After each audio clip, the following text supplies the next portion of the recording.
Cayman moon, The voice of the Cayman Islands, Radio Cayman. shining down from above. We love our listeners. Radio Cayman in the Cayman Islands.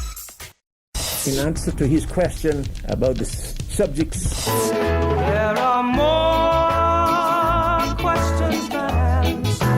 Radio Cayman, talk today. oh, what a compliment. For that, I thank you. What is happening now? They are hopeless and Now it's time for us to stand up for God or we'll fall to nothing. It's time now for Radio Cayman's Talk Today. If you're ready to talk, we're willing to listen. Cayman Islands foremost listeners participation program. Radio Cayman Talk Today. Listening to the general public, what the public is saying.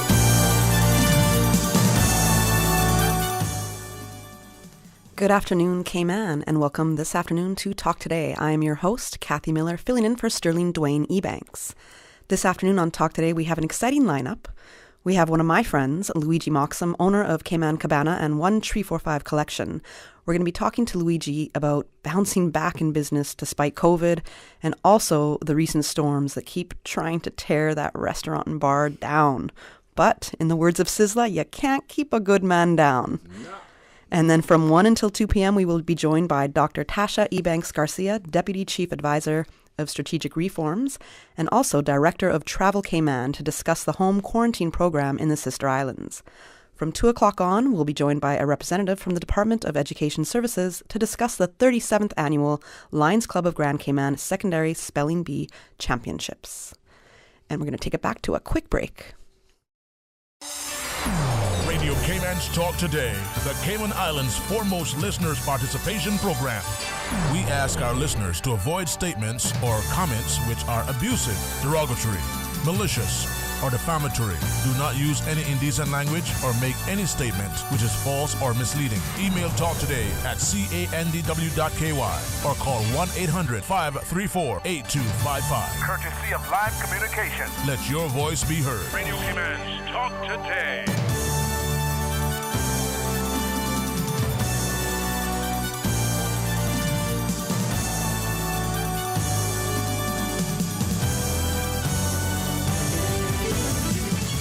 All right, welcome back to all our listeners. If you'd like to give us a call today, for Flow customers, the toll-free line is 1-800-534-8255, 949-8037, or 949-6990. Alternatively, you can WhatsApp us at 925-3261. We'll take your calls this afternoon as we do have Luigi Moxham here to talk about how difficult it has been to keep business going during COVID. Luigi owns Cayman Cabana, which is right on the waterfront there, right on Harbor Drive. And in the past, 6 weeks or so, since we've been able to go out and go to events, which was, I guess, the beginning of September, Cayman Cabana has held a few events at their establishment. And all of a sudden, like mid-September-ish, and then into October and November, I saw that big, beautiful deck that we all have fun on, that we all dine on and enjoy, that we watch beautiful sunsets on. I saw that deck get destroyed, I think, about 4 weeks in a row. Mm-hmm. How you doing, Luigi? Welcome. Thank you very much for having me and inviting me on. Congratulations on the show. You're doing a great job. Thank you. So thank you, and hello, everyone in Cayman. We still here. So it's been a crazy year for everybody. So there's a lot going on, but I'm thankful. I'm really, really thankful to still be here, live to fight another day. Absolutely, and you are very much. I don't know where you get the strength and positivity from. So that's one thing we'll touch on. Mm-hmm. But I guess beginning with COVID and knowing that you had to shut your business down for a few months there at least, and then you could do some food deliveries. How were you able to transition into that to kind of switch your business model? Well, I mean, like everyone else in the industry, I think island-wide, we were, poised to have the best year ever. Literally, March was going to be epic, and it just shut down. But like everyone else, we were thinking, okay, 2 weeks, 90 days, all right, see how it go. Right. And then we closed down, shut down. It was actually great for the first 3 weeks because I was able to spend some time with my newborn son. So that was like literally the best time of my life so far. And then it just got real. I don't know how deep you want to go because it got really harsh and really serious real quick because it's not just COVID. We were actually closed. We were going to close, in April, from April to the end of May, even given notice, just couldn't do it, and I didn't know what I was going to do. I really had no idea what I was going to do. And what year did you take over? It used to be Hammerheads, and then you bought it. So I've had Cayman Cabana for 8.5 years now. This summer is 8 years. So it's, looking back on it, I've been through so much and just trying. I've been selling shirts, doing 1305 for the last 15 years. Since I've met you, yeah. Yeah, for 15 years, just representing Cayman, literally on the side of the street, out my car, out my house, out milk crates from Foster's, just selling shirts. And, going to that and jumping into the restaurant industry, which I didn't have any experience in, just, taking that on. I've been getting my butt kicked from day one. So a lot of the resilience and stuff has really come from that kind of experience as well. And you've kept at it though. Business isn't easy, right? No, it's not. And being in the creative entrepreneurial industry here in Cayman is not easy. And any artist, athlete will tell you it's one of the hardest things because it's not really been viewed as and taken serious as a business. But it very much so is, just like anything else. So we've kind of took the how that was founded actually was based on how one individual, being inspired by how resilient Cayman was after Ivan. I went to Hammerheads after Ivan, and I was inspired by the unity in the community and people coming together and just us as a community fighting back and coming back from Ivan. Like literally is what made me start 1345 and being inspired by that. So I've kind of just taking how the concept of how one individual, one community, one people can come together and contribute to making a positive difference. And that has never changed. And then when I went to the restaurant industry, it's, different. It's not for everybody, but I've been able to persevere. I have a great team that has been supporting me, and so we've been. For our listeners that might not know, and I'd be sad if they didn't know, yeah. but you're going to hear about it now, because I would say what has definitely what you've brought with Cayman Cabana is very much a different local food approach. And I know that along with your wife, you guys are both very careful in how you plan the menu and how you source locally for so many of the dishes that you have on the menu.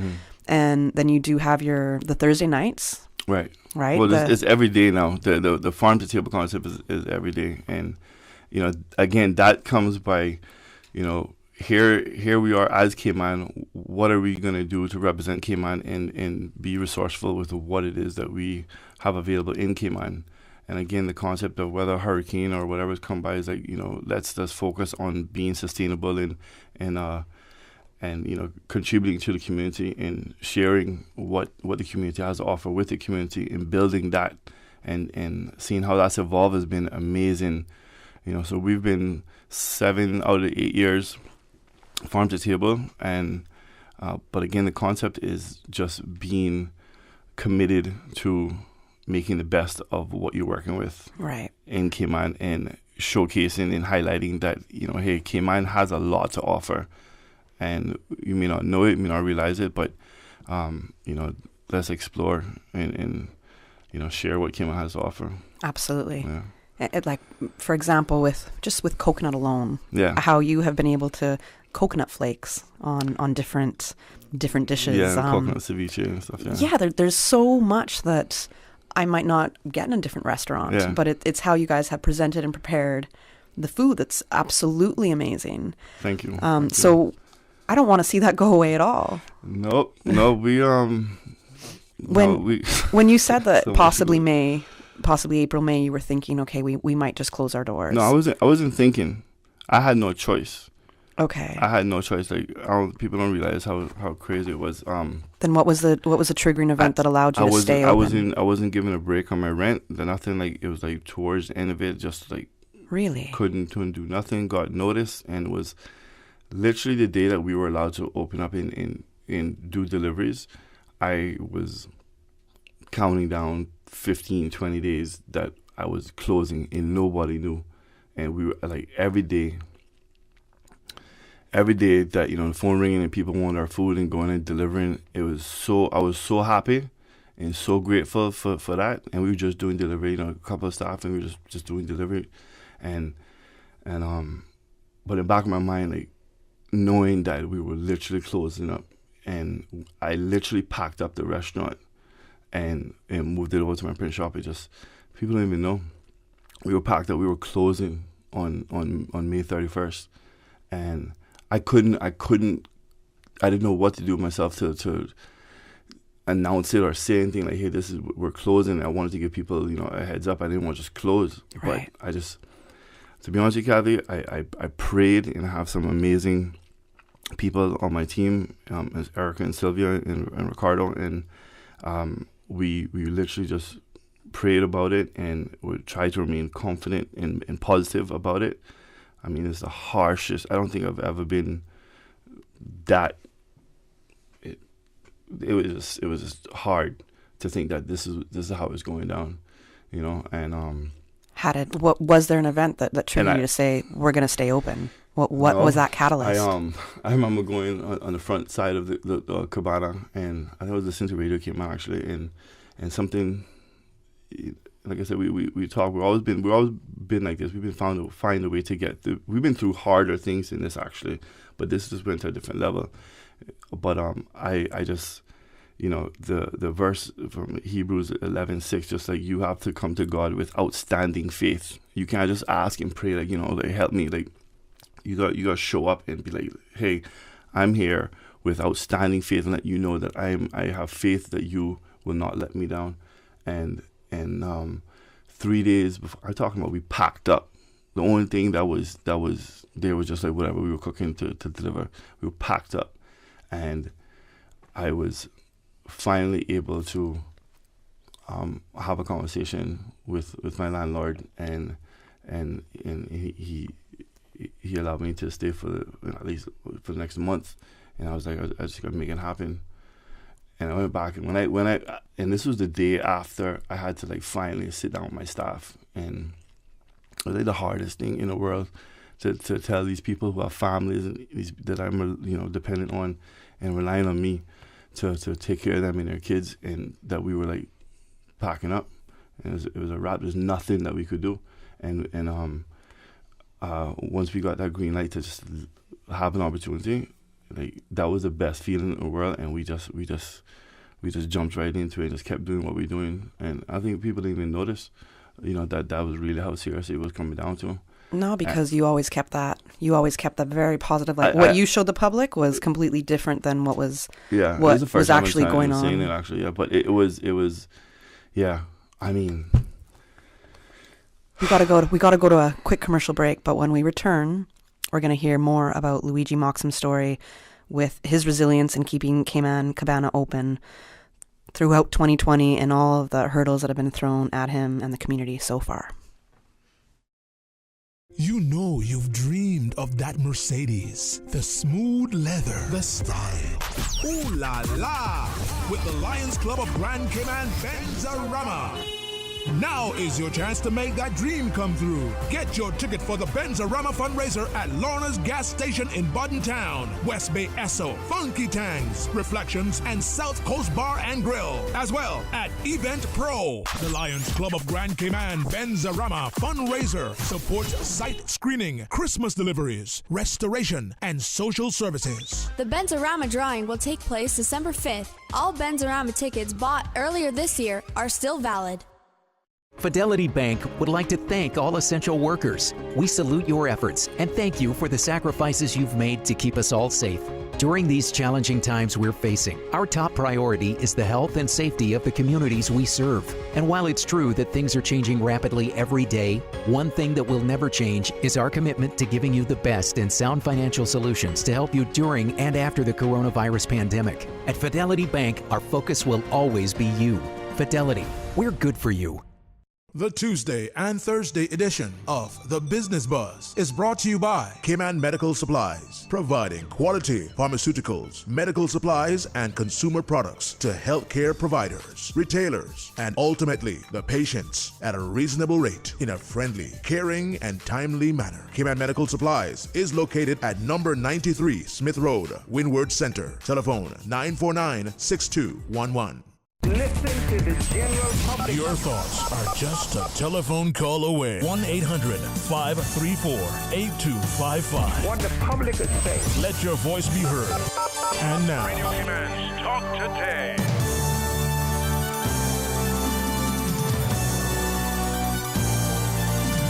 Good afternoon. Welcome back to Talk Today. I'm Kathy Miller, filling in for Sterling Dwayne Ebanks for the rest of the week. We have in studio with us today Luigi Moxham, owner of Cayman Cabana and 1345 Collection. Right before the break, Luigi was telling us about his story, and I want to remind listeners out there who might be feeling the same way Luigi's feeling or has gone through this, the trouble with business in these past 9 months, to give us a call, 1-800-534-8255, 949-8037, 949-6990, or you can WhatsApp us at 925-3261.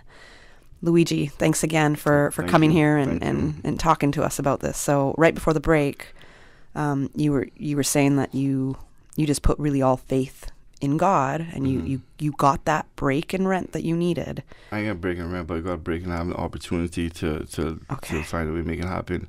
And let me tell you, when we were able to go and do just deliveries, I was running around this island like I was like Luigi in Mario Kart, just like a business all over. You want to deliver East End? Boom, I'm there. And so many people, and Cayman, I telling you, that the reason that we were able to do that and make that happen is because of you and you know, ordering from us and takeout. There was that is it, you know, and God. But your support and your love and appreciation for what we've been doing saved Cayman Cabana from closing, because I promise you that if I wasn't able to deliver and keep, you know, making my commitments, it just wasn't going to happen. But it was amazing to see and go all over this island to see and speak to people how grateful and appreciative they were that we were still open. Like, oh, glad you're still open. They had no idea I would close in 4 days, you know. Yeah. But it was amazing. I'm so grateful for that. I love, this is why I love my people. This is why I love Cayman. They literally saved our business, and we just kept going. And then we were able to open up on June 7th for dine-in, and because of the size of the restaurant, we were able to accommodate a lot of people, and with the social distancing, the mask, and everything, and we just made it happen. We just kept fighting and working, and we like got busy. I'm like, we're all, you know. And that support was coming in. We do have a caller online right now, so if you want to pop the headphones on, and then we'll listen to what the caller has to say. Good afternoon, caller. Thanks for calling. Oh, they're gone. The caller's gone. You can call back, caller. The caller's gone. Well, hopefully the caller will give us a call again, and we can hear what they had to say. So sorry. So right before that little break right there. Yeah. So for you, I mean, it's your business. You're an entrepreneur. You have a newborn son. He's so cute, by the way. It's you know, it's a new family thing for you, but you have, as you said, other families relying on you. Yeah. And then I'm sure, as you know, I know, there's been a lot of people who've lost their jobs or perhaps had to shut down their business. And that probably was a very scary thing for you to have to go through. Absolutely. Do we have the caller back, Susan? Okay, all right. Let's take the caller. The caller is back. Good afternoon, caller. Yeah, good afternoon, Ms. Kathy. Mario Eubanks here. Hi, how are you doing? Hi, Mario. Good, and good afternoon to Luigi. I just want to give a quick call to say how proud I am of Luigi and his team and what he's trying to do, and also the young people in general. But in this case, Luigi, and I just really appreciate your testimony. I really appreciate your resilience, how you're inspiring and encouraging Caymanians and Caymankind and young Caymanians. And as a somebody who loves to go to Cayman Cabana, especially to eat, and the lunches and the actual environment of the place, and you and your wife, how well you take time and interest in procuring your produce and your locals, supporting local farmers and artisans and everybody. I've gone a number of times to lunch and also a number of times to the farm to table dinner, and it is wonderful. I mean, I'm asking all Caymanians who want a real unique experience to go to Cayman Bay farm to table when you get things back up and running and organized again. I did it a number of times, and I tell you one case that we had about 2 years ago. We got a group of friends and their family together for Thanksgiving, for Cayman Thanksgiving, and it was such a wonderful time. The food is excellent. The quantities is just superb as well, and then your service and how you and your wife and your team serve and explain and everything to them. We had people there who said they've been there that was the first time they've been there, and they said it was amazing. And we had a young man who came with his parents, and he said that it was such a wonderful experience all around. He said, "Can we do this again next year?"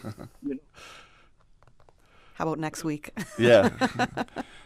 Yeah, Mario, I remember that. Cayman Cabana. I did say that, and I'm sorry. It was a Freudian slip. It's all Cayman Cabana. Yes, yes, all good. Cayman I do Cabana, remember that. In Georgetown. Yes, I remember that several times. You family have come to our farm to table dinner, and so grateful for that. Thank you so much for your love and support and words of encouragement. I really appreciate that. Yeah, keep up the good work. Keep your chin up, and I want to encourage you and all the other small businesses and anybody who is struggling and get discouraged to read Isaiah 40:31. Okay. Read that and keep that close to you, and it'll inspire you. And again, I want to encourage everybody, if they want a unique experience of farm to table and Cayman cuisine, to check out Luigi and his team at Cayman Cabana on the waterfront, Georgetown, for a wonderful experience. Luigi, God bless you. Keep up God the bless good you. work. Thank you so Keep much. strong, okay? Yes, All right. sir. Thanks, yes, Mario. Sir. Appreciate it. Okay. Sure. Love that. Thank you so much. Yeah, really, really kind words Yeah. from Mario. At another Caymanian that sees what you've been doing through these years, appreciates it, and gives love back, and Yes. that's so important. And just to your point earlier, you had mentioned, and I kind of went into everything. But as far as like how we switched our business, you know what, in my opinion, we didn't switch our business. The only thing that really significantly changed is that we did a lot more takeout. But as far as like being who we are, I never had to change that. And I think that that's why people appreciate it as well, because yes, and the other flip side is that people assume that we were a tourist restaurant because we get so much business from the cruise passengers. But, for the best interest of this country, I could care less when the cruise ships come back. It's going to be good one day, but the interest of the country is for us to be healthy and take care of ourselves right now. But from a business standpoint, I didn't have to adjust my model because we've always been a concept where we are promoting, representing, and working with what we have here in Cayman. If a hurricane came or the boats didn't come in, like this is the conversation we have at the dinner. Like if the boats don't come in or whatever reason is that we can't, something like this happens, we have to identify in Cayman that we are enough for ourselves, and we have to support our farmers and our local artisans, because at the end of the day, something like this, could happen and has happened. And how resilient are we going to be if we don't have anything to offer? And we're as good as we're enough for ourselves. Someone asked me in a documentary or something like that about, are we enough in Cayman to sustain this? Yes, it'd be great to obviously get back to how it used to be, but we don't have a choice. We have to be enough for ourselves. So you got to work with what you're working with and be creative and be committed to that. You don't have a choice. You got to make it happen. You made some excellent points. Mm-hmm. Now, once regulations relaxed a little bit with COVID here, and you said that you opened up for the dining in and people could come out and sit, and you're large enough that you're able to spread people all around the decks with ease somewhat, right? Yeah. So that was a great advantage for you. But then you also you always would do the Soca Saturdays, but you began doing a lot more events there. Yeah. And no doubt that has helped you a little bit, but also brought new customers. Yeah. And new Well, support. even then, I would say 60% of the people in the show were coming there had never been there before. You know, not a lot of places open up, so a lot of people had never been there before. I got people that didn't even realize we had food. Just thought it was bar. Like, and we've been open 9 years, so it's cool. It's interesting to see that, and we love that. But like I said, we didn't have to change who we are. You know, there's a lot of places that wouldn't even look at locals or want their business. You know, when things were good, so to speak, on the beach or whatever, and now they're like doing everything they can to try and like, oh, we want locals to support local and do things local, like, so we didn't have to change that. We are who we are, and we've been representing and finding a way to continue to do that. Cayman's a tough market. Cayman's a tough place because you have to earn every single person's business and appreciation and gratitude, rightfully so. We have keep them coming back. And to keep them coming back. Yeah, you have to earn it. I think my first time coming out of quarantine, going to an event was at Cabana. Yeah. And I did the Lifted event. Oh my God, that was one of my. We had some events there. That was one of my favorite events ever because the whole concept of that is like lifted, not just because the restrictions were lifted, but I could just feel everybody needed to be lifted. We did. And the energy and the vibe of Goosebumps was amazing, and that's exactly what happened. And it was beautiful just to see people hugging and not seeing each other in a while. It was amazing. The entertainment was great, the food was great, but it was just about the community. It's always been about that for me. It has. It's always had that authentic, very upful vibe. Yeah. And I know I felt it incredibly. First time going back, Lifted event, and just, as you said, everybody hugging each other and greeting each other. Yeah. It was like the longest, most like big bear hugs, and maybe we're not supposed to be hugging, but we are hugging. We are happy to see each other. It was amazing. Yeah. It was very thankful that we could go to you and that we could support you at that same time and reconnect with each other. Yeah. We have to go to another commercial break right now, but when we come back, we're going to talk about some of the other effects that you've had to deal with in the past couple months here and your resilience again.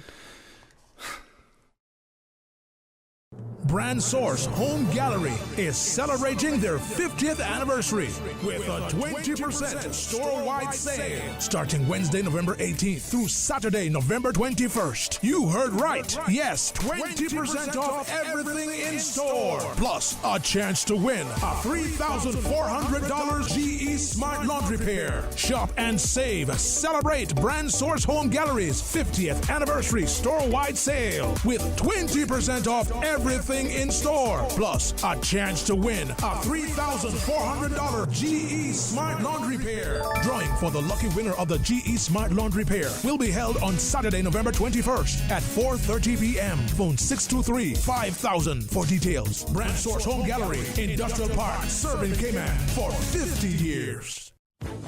Rotary Central Music Extravaganza tickets are moving like a hold glass of swanky on a hot Cayman Brack day. Get your tickets now from Rotary Central members, Rotary Ticket Sellers, eventpro.ky, Funky Tanks, A.L. Thompson's Home Depot, Mango Tree Restaurant, Seabird's Bar, Eastern Avenue, Tashara Lewis in Cayman Brack. Get your golden tickets. Get ready to be a winner. Stand your chance to win $40,000. Second prize $4,000. 6 $1,000 prizes and more. The Music Extravaganza 2020. Building bus shelters throughout the Cayman Islands, supporting over 70 Rotary community projects. Rotary Central, not-for-profit number 232. Rotary opens opportunity.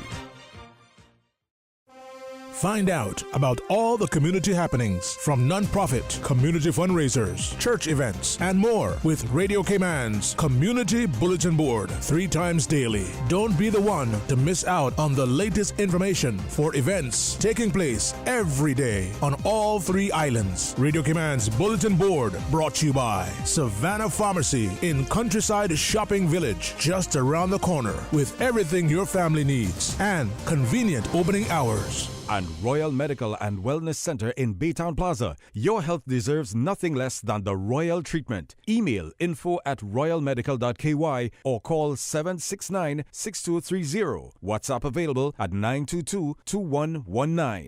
Listen to the general public. Your thoughts are just a telephone call away. 1-800-534-8255. What the public is saying. Let your voice be heard. And now, Radio Cayman's Talk Today.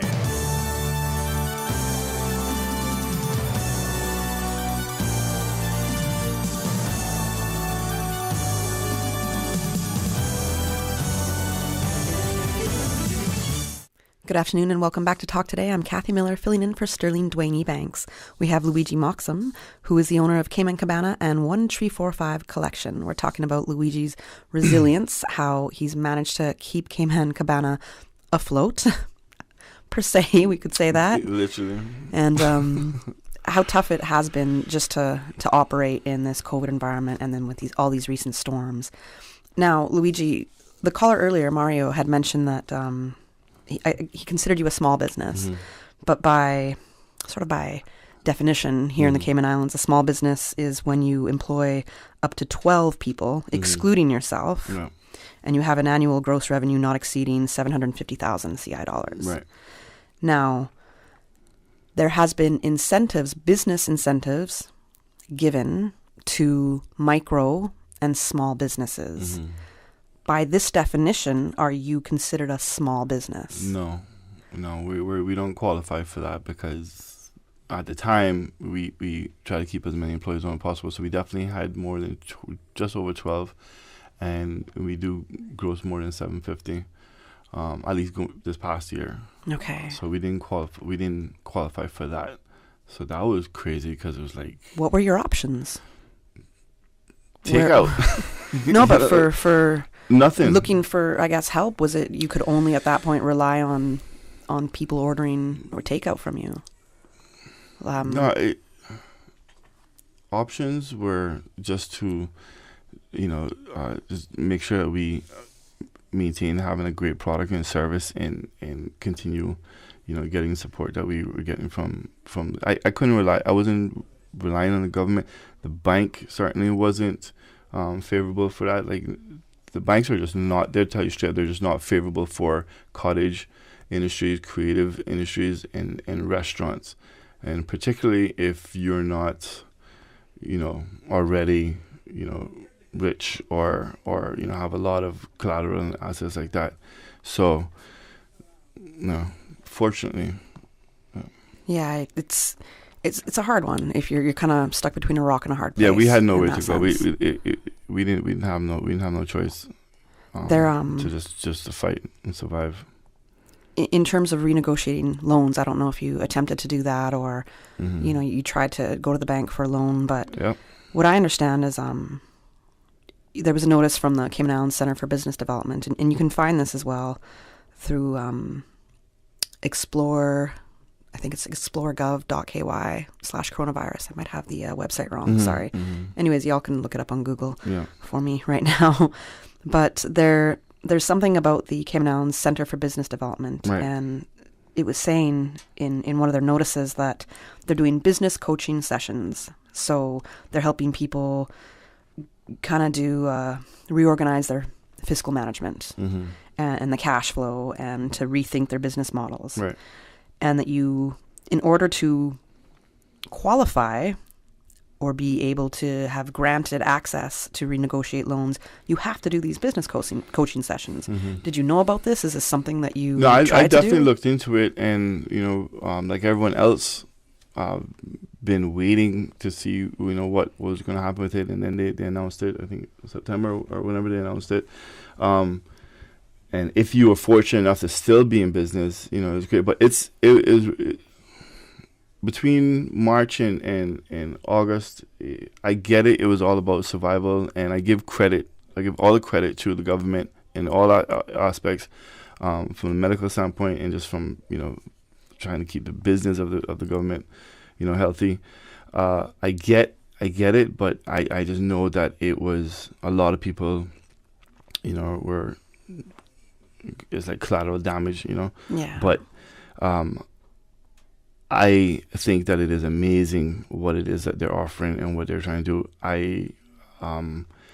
Do you know if for medium-sized businesses? For medium-sized businesses, they is there going to be any relief for you guys? They announced a couple. I mean, anyone correct me if I'm wrong, but they did announce about a month ago or maybe a month and a half ago that medium to large businesses were going to be eligible for this program, this next phase of the.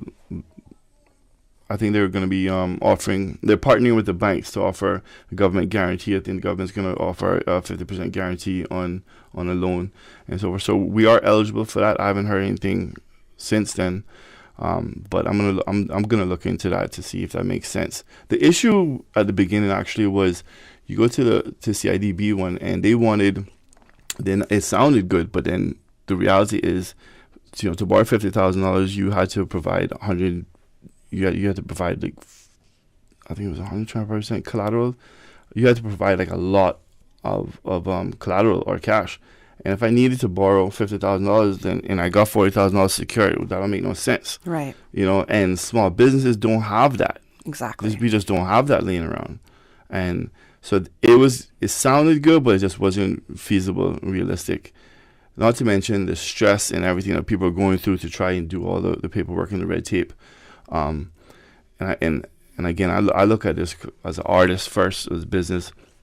You know, all these craft vendors, water sports people who just like don't have any resources to even try and think about that. You know, the businesses are closed. So it was really challenging to try and wrap your head around like what was really on the table and realistically what was available and to make it happen, because you would go to the bank and they tell you, no, we can't do this, too high risk. And that's heartbreaking. But the idea is to one of the criteria is can your business transition from a tourist-based business into, you know, a domestic business. And right off the bat, from the time we closed, I was never worried about whether or not we were going to be able to try and make a transition from tourist to, because I said we are local, this is what we do. But it was really difficult to hear that we weren't eligible, or, you know, there's nothing that we could do. Right. It was really, really hard. But somehow you've persevered through that and kept a very positive attitude. And yeah, I think we got that's carried you through July, August, and then, you know, things changed in September. So September now, I think that's when I want to say that the lower deck there first got kind of blown away, and then was it 4 weeks in a row that you had to just constantly rebuild your deck? The last 6 weeks I've had 4 storms and a fire. So we had to change our schedule as well. We were only open, you know, Wednesdays evenings and Thursday evenings and Friday, Saturday, and Sunday, and, you know, like everybody is affected by, we're outdoor restaurants, so we had to deal with the weather. But yeah, I mean, got pummeled, destroyed. Like everything gone. I didn't see nothing like it before. How are you gathering the resources to be able to rebuild that deck and the hands to help you as well? How are you getting this done? It's incredible to me. It was. I have a solid team that is there. We just dive in and just make it happen, and, you know, you gotta be creative. You know, our bar wasn't as affected. My thatch roof definitely, you know, needs to be repaired. There's a lot. Listen, the other day we had a fire. I had to take my kitchen. We couldn't use the kitchen. Still can't use it. And we would like set up a kitchen outside. And we did a full farm-to-table dinner for this beautiful family, Wanda's birthday. And it was amazing. We've always been able to find a way to just make it happen. Yeah, you have. No excuses. No crying about it too long. Just like make it happen. Because at the end of the day, I can't expect nobody, government to try and, the bank, nobody to save you, because everybody got their own stuff going on, you know. Pray about it, and we just, like I tell my team, you have to, we understand, we are so blessed to even have an opportunity. Nothing's guaranteed. This opportunity is not even guaranteed to be successful, but we have to be grateful that you have an opportunity to be able to survive and live to fight another day. So make sure that we have the right attitude and the right perspective about it, because that is that minimum what it is that you're working with. I know at the beginning of the show you said you had a gift certificate that you wanted to give away. Yeah. So I don't know how we're going to give this gift certificate away. Well, any ideas on the fly? But for those, you got to call in to win this gift certificate. Yeah, if you wanna call in, I'd like to offer a gift certificate to Cayman Cabana. If you guys can check out our brunch, our farm table, or pass it on as a Christmas gift. So call in. I would like for you to call in, but not for yourself. I want you to call in and donate it to someone. So share the love is what I'm saying. Pass it on. Pass it on. Pass it forward. The numbers to call are 1-800-534-8255, 949-8037, or 949-6990. Luigi has a gift certificate to give away for Cayman Cabana. So give us a call so you can win this. And Cayman, the best way right now, I'm asking you guys, because it's really, it's been really, really, really tough right now. I don't know how we're going to do it, but I would encourage you guys to please come out to the restaurant and contact us and purchase gift certificates for your company, for organizations, for Christmas. Purchase some gift certificates. It goes a long way. You have no idea how much, you popping in for a little appy and a drink, or to go and a takeout. Nothing is so much, very much so appreciated. So please do contact us. We have a great lineup of gift certificates and events and dinners that we have coming up. We have a Miss Cayman Islands Farm to Table dinner this weekend. That's also going to be a benefit to the Cancer Society. We have Cayman Thanksgiving coming up. I just want to say real quick, Cayman Thanksgiving is coming up in this first week of December, which is always about celebrating the end of hurricane season and celebrating our harvest and sharing family style and farm to table food with our community. For everybody, go to the market, go to the farmers and have this amazing experience at your home, go to church and so forth. Now I hear they're talking about extending, hurricane season. Whatever. I think it's extended itself. It extended itself, and then they didn't. Who's they? The hurricane. This is probably the most important Cayman Thanksgiving since the first one, because Cayman, we have to come together and we have to get out in the community and we have to embrace all of the blessings that we have. Absolutely. So just real quick. We talk about the four storms and the fire and all that. The reason I'm positive about it is because how dare I complain about, having to deal with some damage and being close. Yes, it's hard and I don't know how we're going to make it. But how dare I complain about that when you look at the reality? Like, this didn't come and destroy our entire country. That has nothing to do with me or my restaurant. This is about our community. And then we have our friends and neighbors all across the Caribbean, in Honduras and Nicaragua, suffering right now. We don't need to complain about nothing. What we need to do is talk about it and support all of the businesses, all the restaurants, all the water sports, everybody. Likes and loves and high fives don't save businesses. You gotta go out and support. You can't be like, oh, I'm sorry, your business closing down after the fact. So many people are suffering. You gotta take action and go and support. Great words, Luigi. Thank you for sharing this with us. We do have a caller. Okay. So let's take that caller. Good afternoon. Thanks for calling Radio Cayman Talk Today. Good afternoon. You have my favorite nephew on there, so I have to call in because he is such a great guy. Oh God, I love him with all my heart. I agree with you. Thank you, and Rosie. not because he is my nephew. Yeah. But his food is absolutely the best. That's could be used. Her bread from the Brack.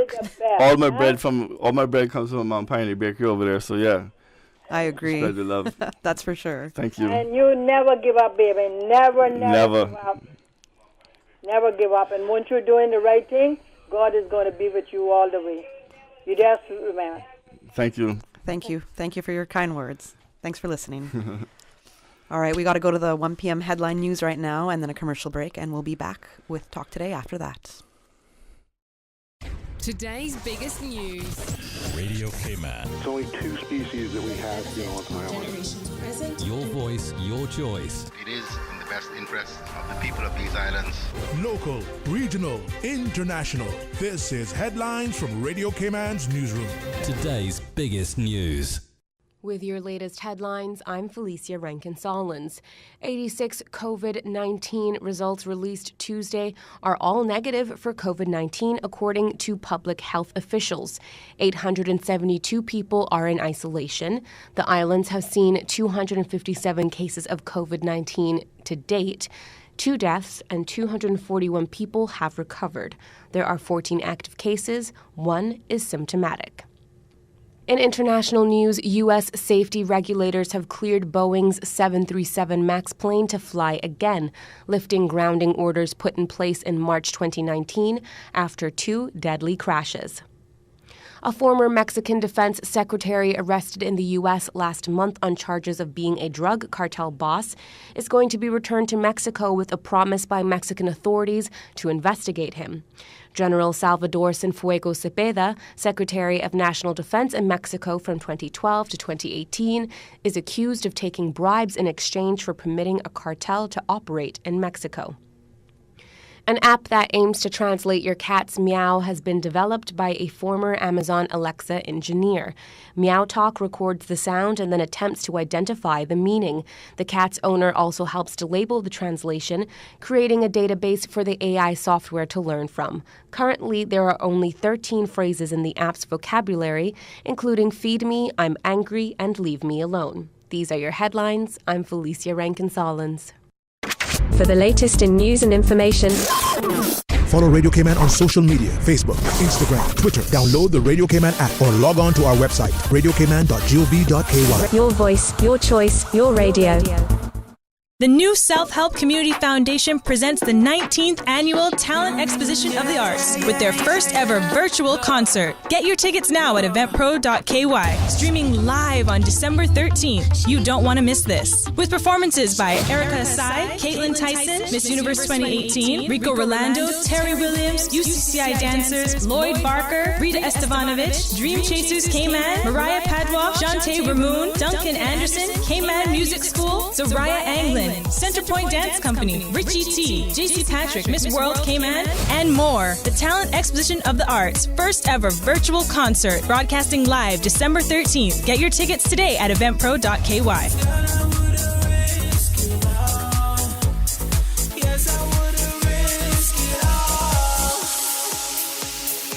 Do you remember when 2020 was great? I don't think it was 2020 vision, not the year. right. Make 2020 great again with Optical Outlook, the new West Bay store now open. With their designer frames and sunglasses, eye health has never looked so good. Call 746-2020 and book your eye exam today at Caymanian Village and now at Jake Scott Plaza in West Bay, offering premier eye care in Cayman for over 30 years. Come see the difference with Optical Outlook. The Cayman Islands Chamber of Commerce Pension Plan. We're here for you. Did you know that since May, in support of the COVID-19 Emergency Withdrawal Program, the Chamber Pension Plan leveraged IT and human resources to successfully review over 16,900 member applications, approve over 12,579 applications, and will pay over CI $143 million to our plan members. We are the Cayman Islands Chamber of Commerce Pension Plan, and we're here for you. For further information regarding the Emergency Withdrawal Program, visit chamberpension.ky. And for information as it happens, follow us on Facebook, LinkedIn, or Instagram. Email admin@pensions.ky or call 745-7630. Listen to the general public. Your thoughts are just a telephone call away. 1-800-534-8255. What the public is saying. Let your voice be heard. And now, Radio Cayman's Talk Today.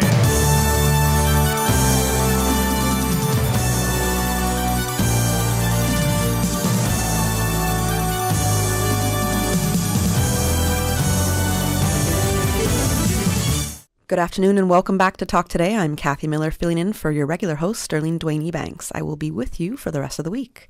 We just had Luigi Moxham, owner of Cayman Cabana and 1345 Collection, talk to us about the resilience and bouncing back in business despite COVID and all the recent catastrophes that have happened with his business, at least.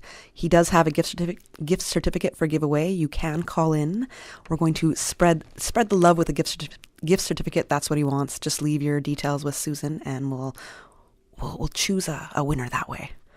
Right now, I'm very pleased to be joined by Dr. Tasha Ebanks Garcia, Deputy Chief Advisor for Strategic Reforms and Director of Travel Cayman, to discuss the home quarantine program in the Sister Islands. Good afternoon, Dr. Tasha. Good afternoon. How are you doing? I am good. I'm excited. I'm excited because I'll be going to Cayman Brac tomorrow. Today's Wednesday. Tomorrow, I'll be in Cayman Brac tomorrow. So is this vacation travel or work what? travel now? It's interesting. Just travel. It was supposed to be vacation travel, but it just happened that I was going to be there on vacation when Cayman Airways was bringing in the first flight from Miami that was stopping in Cayman Brac for people to quarantine. So since I was going to be there, I'll be working with the team on the ground and helping the amazing team that has come together under Mark Tibbetts in Cayman Brac. And Little Cayman as well, because we've got people going over to Little Cayman. So we're going to try and get there as well before those individuals get over there. So this is the new measurements for the Sister Islands in how to quarantine. Basically, it used to be in a government-provided facility. No, there wasn't previous to actually last week we had our first individuals fly in on a private flight. So we had 2 people quarantined last week off a private flight. So this Friday will be our first Cayman Airways flight that's going to stop in Cayman Brac. Okay. But previous to this, there were no opportunities for quarantining in Cayman Brac. So if you were flying into the Cayman Islands and you eventually wanted to get to Cayman Brac or Little Cayman, you had to quarantine in Grand Cayman first. Oh, wow.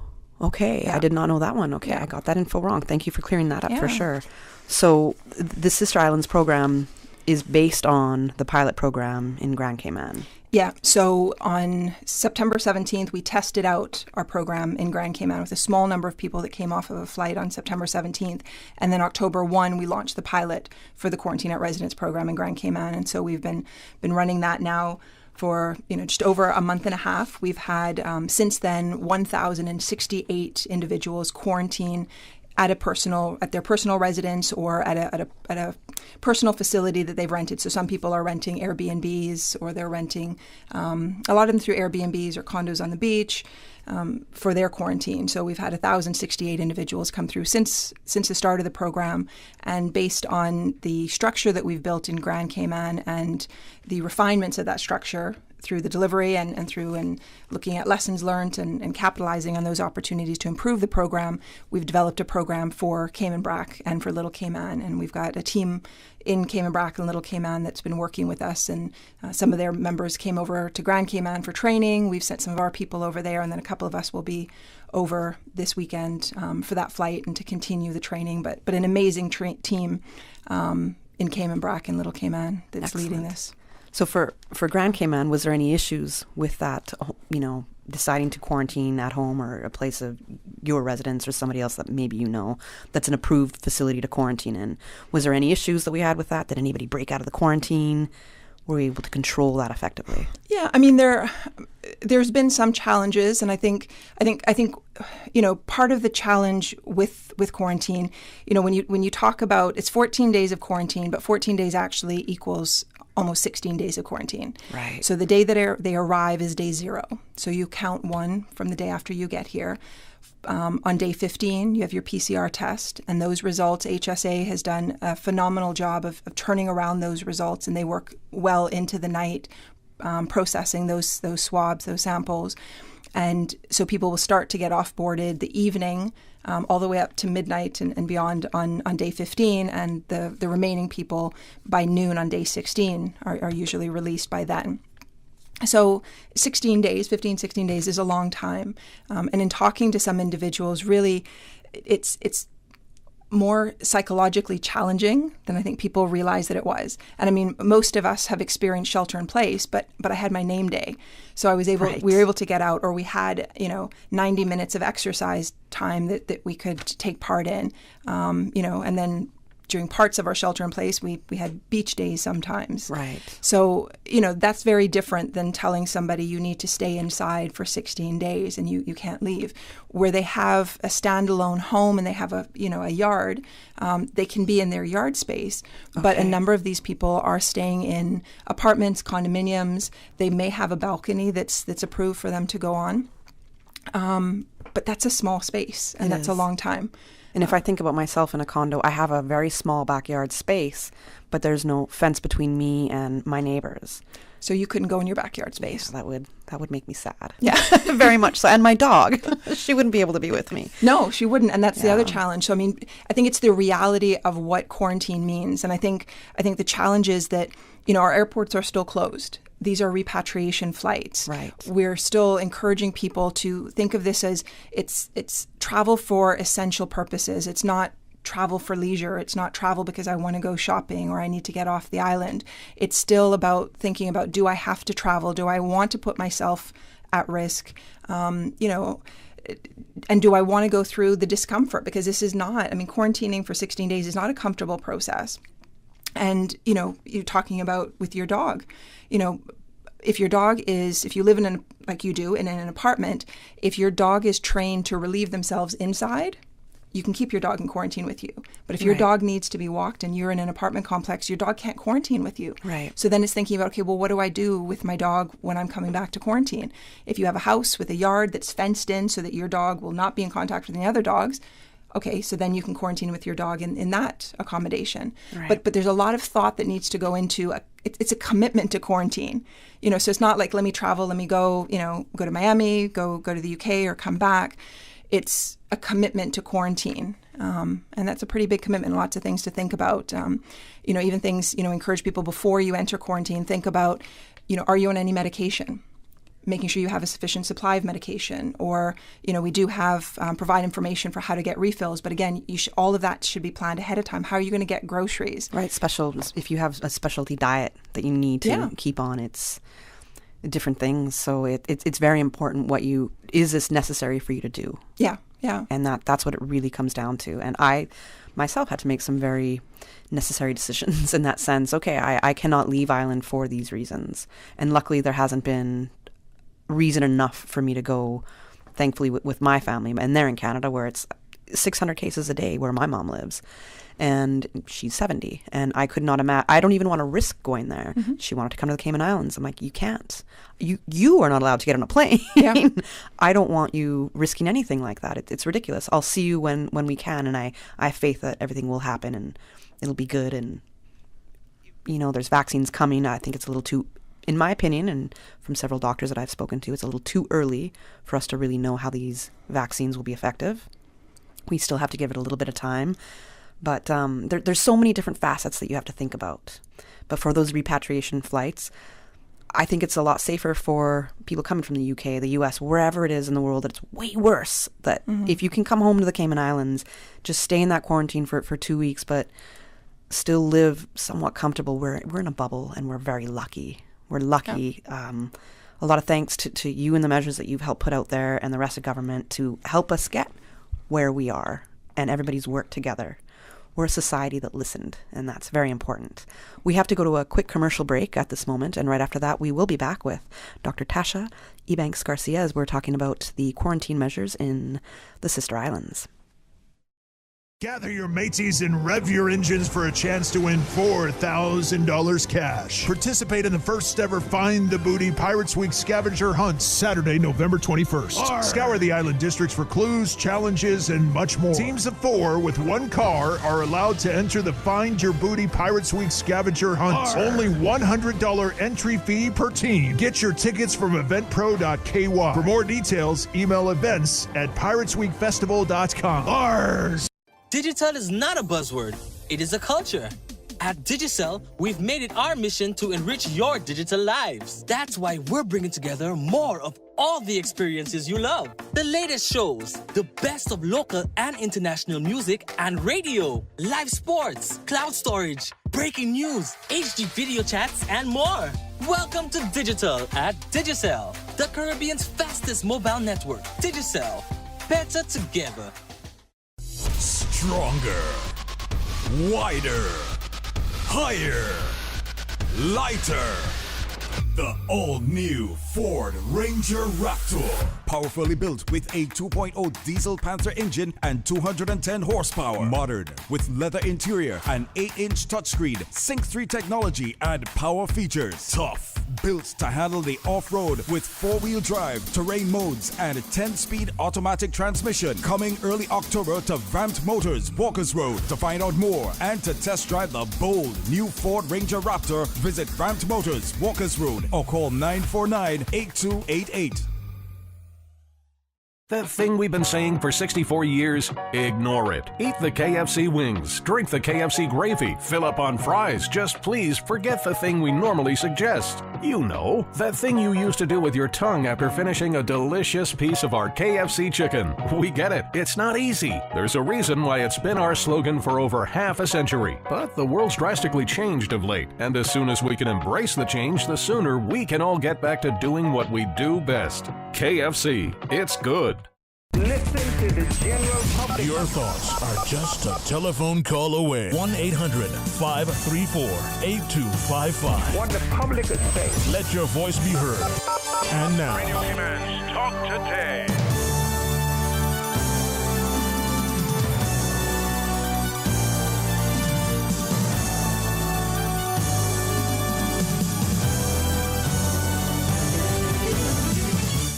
Welcome back to Talk Today. I'm Kathy Miller, filling in for Sterling Dwayne Ebanks. And in studio this afternoon, we're joined by Dr. Tasha Ebanks Garcia, Deputy Chief Advisor, Strategic Reforms, and Director of Travel Cayman. We're talking about the home quarantine program in the Sister Islands, as well as really what Travel Cayman is about, all the efforts that they're doing in helping Cayman reopen, helping with the repatriation flights, getting people here, all the measures that have to go into place. It's so much work. And Tasha, I think you can explain to us, what does it take to make Travel Cayman effective and efficient? Well, it takes about 150 people across a number of teams. So we have kind of the core Travel Cayman teams. We've got the travel management team that processes applications for individuals who are wanting to come to the Cayman Islands and need a certificate of entry, a certificate to travel. So that team is led by Don Manderson. It's made up of redeployed Cayman Airways workers.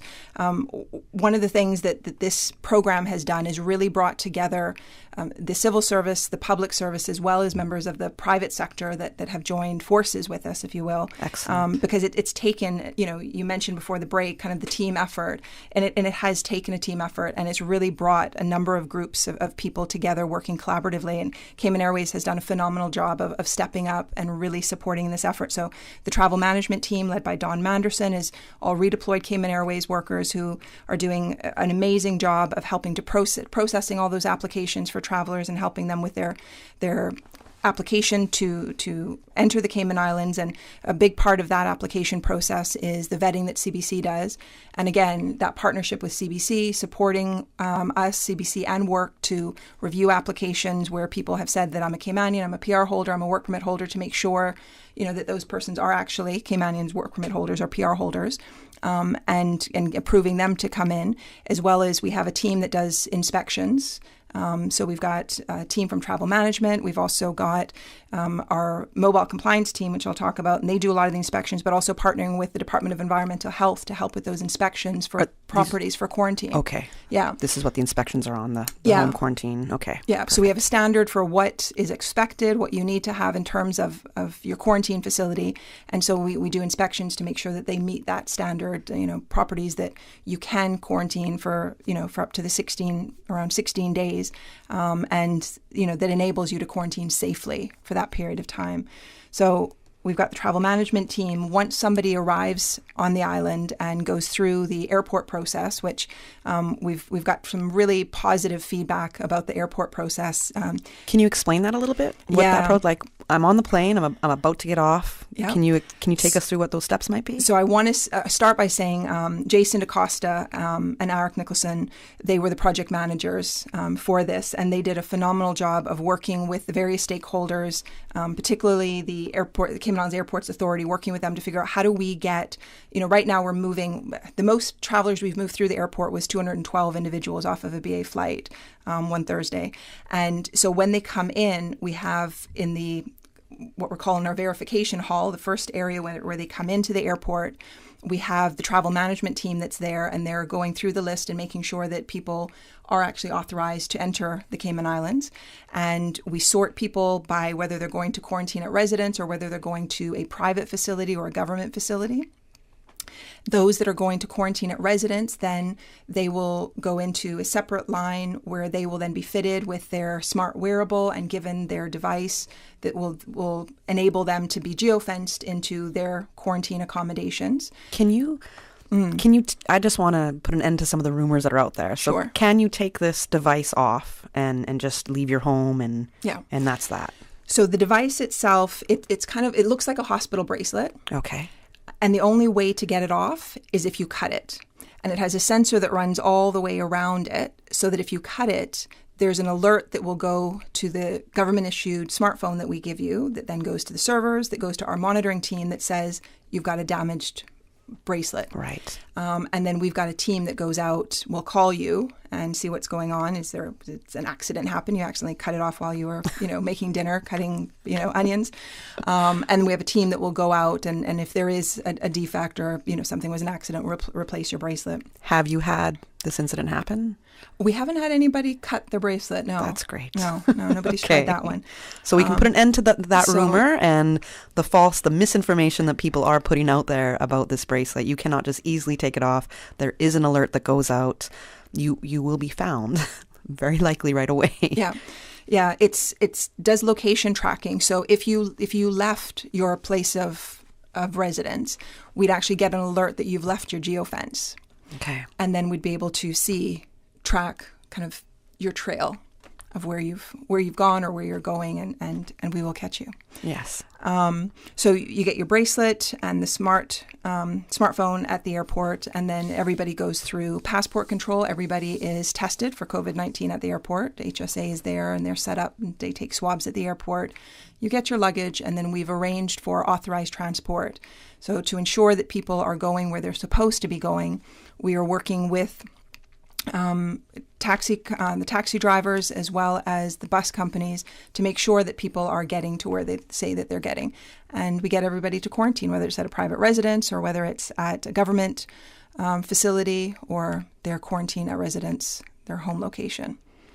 Okay. Susan had just mentioned to me in the studio that there was, I guess, a question about the costs for this. Mm-hmm. And that does baffle me a little bit because I think saving lives is more important than what this is costing us.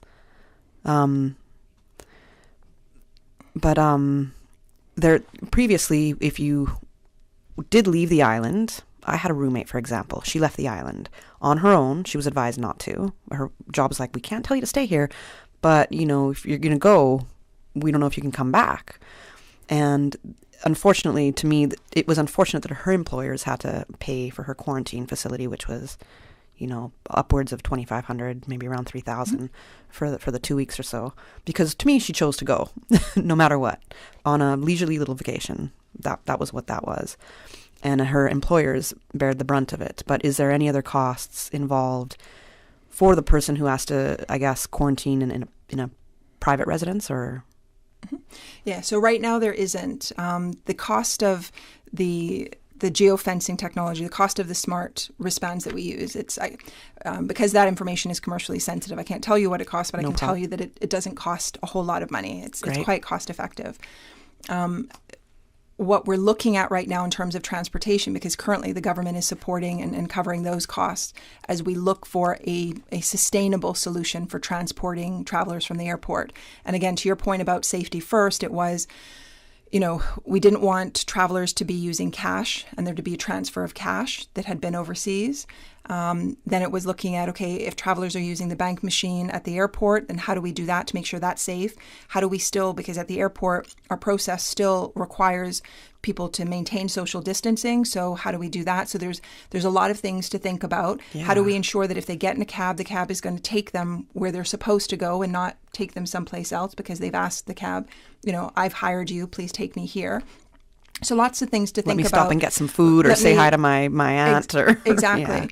Yeah. So we wanted it to be a controlled process. We also wanted to ensure as well that there were enough cabs and buses that were at the airport based on the flight load that we were expecting. So we manage the transport very, very carefully and very cautiously.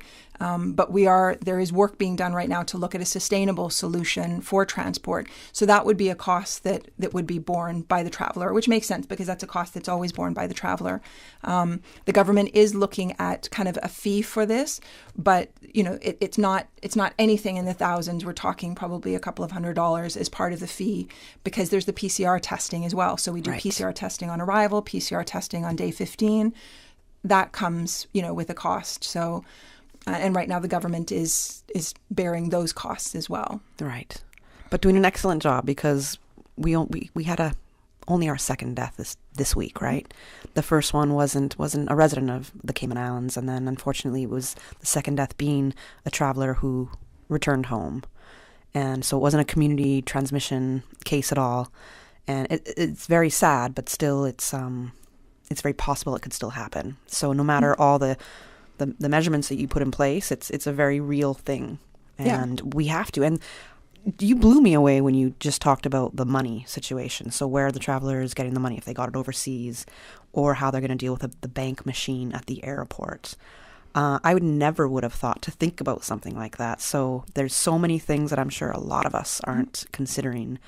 Well, even that you guys are. Decontaminating the cabs and the buses. Yeah. So when we have a flight that, we've got more travelers than we have available buses and taxis, what we need to do then is do a run of taxis and we have a fast track lane that we've created in the airport so that we can get the people coming in that are going to Georgetown locations for quarantine at residence, get them out of the airport quickly so that those cabs can get them home quickly so they can turn around quickly because they have to get decontaminated between each use. So it's not like the cabs can keep running through the airport. Right. So after every use, and then at the end of the day, once, the cabs are done and the buses are done, everything gets decontaminated. So a lot of thought in order to ensure that there isn't any community spread, that there isn't any contact, between those working at the airport, whether it's CBC, whether it's the Travel Cayman team. Everybody's in PPE. So a lot of measures are taken in order to protect the country. A lot of things that you wouldn't necessarily think about that we need to think about and build into the program. Yeah, absolutely.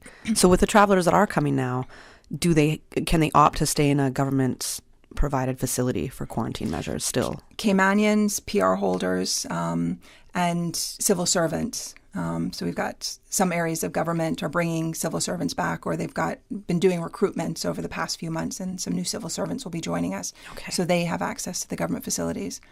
Okay. So yeah.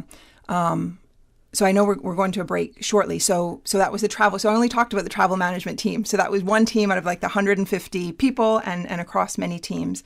And kind of that was the airport process. But I'll let you throw it a break. I'm not going to throw it a break. I was going to say, wow, that was great. I see Susan is quite happy about this. She's like, oh, Tasha's keeping track of the clock better than you are, Kathy. But yes, with that note, we're going to go to a commercial break and we'll be back and get some more information about these teams. Did you know that Cayman National Bank is the only bank represented across all 3 of our islands? That's right, Cayman. We're your bank and we're here for you. Visit any of our available customer service centers for your everyday banking needs, Monday through Thursday, 9 a.m. to 4 p.m., and Fridays, 9 a.m. to 4:30 p.m. Your banking experience matters to us, and we're here to serve you. Find out about all the community happenings from nonprofit, community fundraisers, church events, and more with Radio Cayman's Community Bulletin Board 3 times daily. Don't be the one to miss out on the latest information for events taking place every day on all 3 islands. Radio Cayman's Bulletin Board brought to you by Savannah Pharmacy in Countryside Shopping Village, just around the corner, with everything your family needs and convenient opening hours. and Royal Medical and Wellness Center in Baytown Plaza. Your health deserves nothing less than the Royal treatment. Email info@royalmedical.ky or call 769-6230. WhatsApp available at 922-2119. 89.9 Radio Cayman helps you to weather the storm during this hurricane season. One of the most crucial elements of hurricane preparedness is storm awareness. During the season, it is of utmost importance to pay attention to the latest local weather forecasts, as hurricanes do not suddenly form or strike. There are various methods of advanced notification. Utilizing such may be the difference between a favorable outcome and disaster. Both television and radio serve as excellent mediums with up-to-the-minute storm path information in the wake of a hurricane. Another method of tracking a hurricane may be only arm's length away. Your smartphone or tablet can be your most valuable tool before, during, and after a storm, providing countless numbers of apps with crucial hurricane information. Many apps allow you to track storms with moving radar and satellite imagery, plus offer alerts, current conditions, forecasts, advisories, and even video. This hurricane preparedness tip was brought to you by your community radio station, Radio Cayman 89.9 FM. Introducing the new Digicel Prime bundles, better than anything we've offered before, with more data than ever, more music on the music, more live sports on Sportsmax, more movies on Playgo, more video chats on BIP. With the new Digicel Prime bundles, it's never been easier to get more digital experiences, plus extra data. Get 50 gigabytes with a 7-day bundle. So much data, so much fun. Buy in My Digicel app today, the Caribbean's fastest mobile network. Digicel, better together. Listen to the general public. Your thoughts are just a telephone call away. 1-800-534-8255. What the public is saying. Let your voice be heard. And now, Radio Cayman's Talk Today.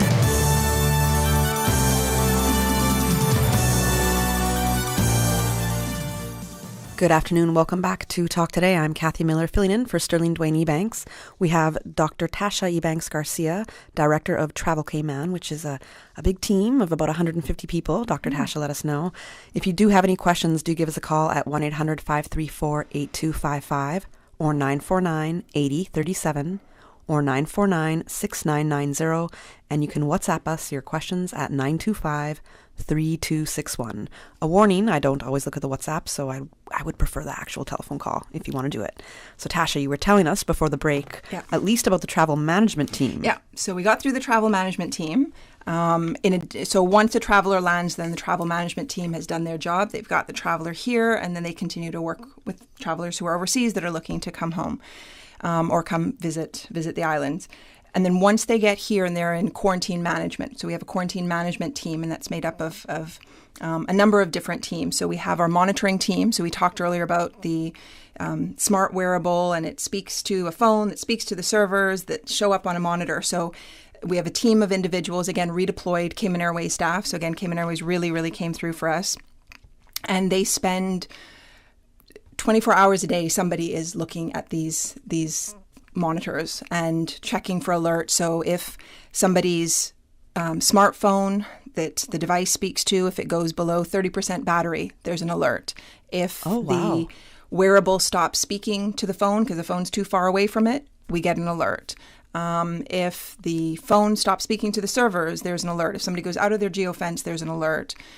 So a number of alerts. If anything that shouldn't be happening is happening, we get an alert. And the team has protocols that they follow, starting with the lowest level of intervention, which is a phone call to the traveler to say, hey, we see an alert. And then we have a team, depending on what the alert is. We have a team, the mobile compliance team, and this is made up of a number of different groups that have been redeployed. So Customs and Border Control, the Regiment Reservist, as well as the Department of Work. They've redeployed persons to this mobile compliance team, and it's supervised by Kurt Powell of the CBC, and he's doing a great job leading this team that we call our boots on the ground. So they're the team that do the vast majority of inspections of properties. They're the team that goes and does the door knocks, so the welfare and compliance checks, making sure that people are in quarantine, because the bracelets will tell us if you leave, but it won't tell us if somebody comes to visit you. And I don't know if hopefully everybody is aware that we did change the regulations, the COVID regulations, so that if you go and visit somebody in quarantine, you can be warned for prosecution. So the responsibility is not just on the person in quarantine. So if they go out of their quarantine facility, they can be warned for prosecution. But if you go inside of their home, you can be warned for prosecution. And we actually increased the penalties. So the penalties are $10,000, 2 years in jail. So, and a further $500 for every day on which the offense continues after conviction. Yeah. Nobody can afford to do that. No, we don't want that to happen. No. So we're hoping, and the reason for the increase is to use it as a deterrent. We're hoping that's a sufficient deterrent, but we do have boots on the ground. So Kurt's team is out there. They're doing drive-bys. They're knocking on doors. They're checking to make sure that people are where they're supposed to be and that nobody's in there that's not supposed to be in there. They don't enter premises, but they invite the persons inside to come out, make sure everybody's got their bracelet on, make sure that everybody's accounted for. And if there is any issues, with alerts or bracelets that need to be swapped out for some reason, defective, anything like that, again, we'll see that, we'll get an alert for that, and then they'll do that work. So a great team of individuals that are doing that. We also have the travel support team, and right now we've got redeployed staff from the Ritz. The Ritz stepped up and said, how can we help? How can we partner with you? What can we do to support? And so they have about 8 of their staff they've redeployed to provide travel support. So from 8 a.m. to 8 p.m., we've got phone lines covered. And they receive calls from travelers who are in quarantine that, they might just need a friendly voice to talk to. They have a question. They're having some challenge in quarantine. We have some people in quarantine that need to be transported to medical facilities for non-emergency medical care, people that are, having dialysis, right? Cancer patients. We've had people that have need wound care management. And so they will help to arrange authorized transport to get those individuals to the medical facilities for care and then back into quarantine. They also do welfare and compliance calls, just calling in, checking in to see how people are doing. And to kind of be a support and a reminder. And part of it is to let people in quarantine know we're here for you, but also we're watching you. And there is an expectation, and you've got a responsibility, and we want to, remind you of that responsibility and support you in being successful. I think that's a great point that you make, because already the pressure from COVID, all the changes that we've had to adhere to, what it's done on people's mental health is quite incredible. It's been a lot for us to take on and to adapt with. So when you're going into quarantine and you're not used to being, somewhat jailed, you have to stay in that place or your yard if it's approved for at least 14 days, right? We're talking up 16 in reality here. You don't have anybody to talk to. You might not in some cases, but you have support lines. Yeah. And that's absolutely incredible. So you guys have thought about a number of different things that I wouldn't have, probably a lot of people out there aren't considering that these are the different consideration that government has put in to take care of people while they're here. That's absolutely incredible. Kudos to you guys. It's a hard project really hard. I know you're going to take a big vacation after this one. And I think it's the coverage. I mean, the mobile compliance team, they cover 24 hours. They're 24/7. Same with the monitoring team. There is somebody on duty 24/7. And then, as I said, the travel support, they're 8 a.m. to 8 p.m., which is a long shift to cover. It's not the same person doing all shift. But so that's, when we talk about 150 people, we have multiple shifts. We have shifts over the course of a 24-hour day, 7 days a week that all need to be covered. And all of these individuals need to have days off, and they can't be, working double shifts. So it's the human resources, really is kind of the largest kind of piece of this whole program. It's resourcing it. And then in addition to those teams, we work very closely with an enforcement team. So we've been very blessed that the RCIPS has identified officers that are dedicated to supporting us in this work. And Inspector Roger Williams heads up that team. And so where where there's a concern that it might be a breach or there might be something going on, we've got police backup, if you will. They've got the support of the police, and I think it's important for the community to see this united front. And this is serious. It's serious enough that we have a team of police officers that is working with our mobile compliance team that's out there with them, supporting them in their work. And then in addition to, so that's kind of like the core team that we work with, but then we have lots of partners that we're working with. So HSA Public Health is a huge partner with us in this. They do the airport arrival PCR testing, the day 15 PCR testing, but they also support us, if there are any concerns, about any, kind of a breach or any kind of, concern that there might be some sort of contamination of any sort. Public Health is always there to consult with and to work with our teams on the ground and to ensure that we keep the country safe and manage any challenges or any issues that come up. In addition, the Cayman Islands Airports Authority, the team there is phenomenal. I mean, they're on the ground with us on arrival and work with us, and it's interesting because it's not what if our airport was open, they've got roles and they know what they do, but now they're having to work within the structure that we've created and be flexible and work with us, Yes. and so it's very much a partnership, and they've been excellent to work with. And we've also got, in addition to that, working, as I said earlier, with CBC, but we've also got for private flights, because it's not just the main terminal, but we've also got the private terminal. And we have, a large number over the month of October. There were 113 flights that came into the general aviation terminal. Some of them were air ambulances, but so there's a large volume of private flights that come in. And we've got a team, Paulette Johnson, redeployed from Cayman Airways again. She sits in the travel management team, and she's responsible for managing those private flights and making sure that those clients are well taken care of and supported, and working with CAA, our partners in CAA, to make sure that those individuals, make it here, that they get approval for their flights and get supported to their quarantine location. Right. So it's lots of people and teams across. And these people with the private planes that are coming in, this isn't vacationers necessarily, because from what I understand, you have to be a resident, or you have to, as you said, have PR. Or some sort family of members? connection. Okay. Yeah, so family members, or you own property. So, Okay. so you can't just come to vacation here and happen to have a lot of money and be able to say, okay, I've got this mansion on the beach somewhere, I'm going to quarantine here. It's not for vacationers at this moment in time. I mean, it'd be hard for vacation because you've got to quarantine for 16 days. Right. So it's challenging for people to do that. So what we're seeing is the persons other than Caymanians, PR holders, work permit holders that are coming are persons that are own property here, that are connected to the island in some way, or they're connected to people on the island. So they have some sort of connection with the country. Okay. And they're coming and they're willing to stay for an extended period of time so that they can quarantine and then still come on vacation. And then, of course, through the Department of Tourism, we've got our Global Citizen Program. So we've got the first person was approved in that program. So we've got somebody that will be coming very shortly, and they've got a number of applications that they're looking at, people that are interested in coming here for an extended period of time as part of that program. Right. So our numbers of people, I mean, certainly we're not seeing the numbers of people that we would have seen pre-COVID, but we're certainly seeing far larger numbers of people having access to the Cayman Islands and thereby contributing to the economy of the Cayman Islands than we saw, over the period from March, until August, September. So, I mean, in the month of October, we had 1,193 people come into the country. Whereas over the summer, there were months where we had 200 and something. Like the numbers got very, very small, in the throes of COVID, if you will. So we're starting to build up our numbers, and we're expecting in November, our numbers will get very close to the 2,000 mark, and same in December as well. And a number of new flights have been added. So, the flights are full, the demand is there, and Cayman Airways, up to this morning, we've just added a couple more flights to the schedule. Okay, great. We have to go to another commercial break, but when we come back, we're going to go into a little bit more detail on the sister islands and what the quarantine process is over on our sister islands.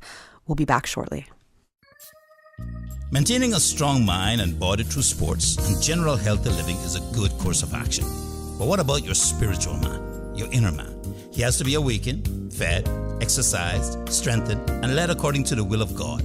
So, have you heard the call? I'm evangelist Brother Joseph Joey Ebanks, and I'm inviting you to worship Wednesday and Thursday nights at 7:30. We are bringing the Word of God to our communities as Jesus commanded. Faith comes by hearing, so come and hear. Bring your own chair or simply park and listen to the Word of God from your vehicle, covering the Cayman Islands with the Word of God, one community at a time. Have You Heard the Call will be next to Jimwood Bar, Martin Drive, Central Georgetown, 18th and 19th, 7:30 p.m. Kirk Freeport has opened a clearance pop-up store to liquidate overstocked inventory. The events of 2020 have led to a large overstock. So, Kirk Freeport is offering residents pricing like never before, with all merchandise marked down 50 to 75% off. Located at Kirk Freeport on Cardinal Avenue, open Fridays from 12 to 6 p.m. and Saturdays from 10 a.m. to 5 p.m. The majority is jewelry and watches. Make sure to visit often as new stock will be added every week. Located at Kirk Freeport on Cardinal Avenue. Visit kirkfreeport.com for more details. You're invited to enjoy a customer appreciation and seasonal celebration with Vigoro Nursery on Agricola Drive. Join Vigoro Sunday, November 22nd from noon to 3:30 p.m. for appetizers, beer, wine, and live music. Save 10% on early bird Christmas shopping with Vigoro's best selection of home accessories, truly stunning ceramics, and occasional furniture. Bring the kids. It's going to be a fantastic time with Vigoro on Agricola Drive. Listen to the general public. Your thoughts are just a telephone call away. 1-800-534-8255. What the public is saying. Let your voice be heard. And now, Radio Cayman's Talk Today.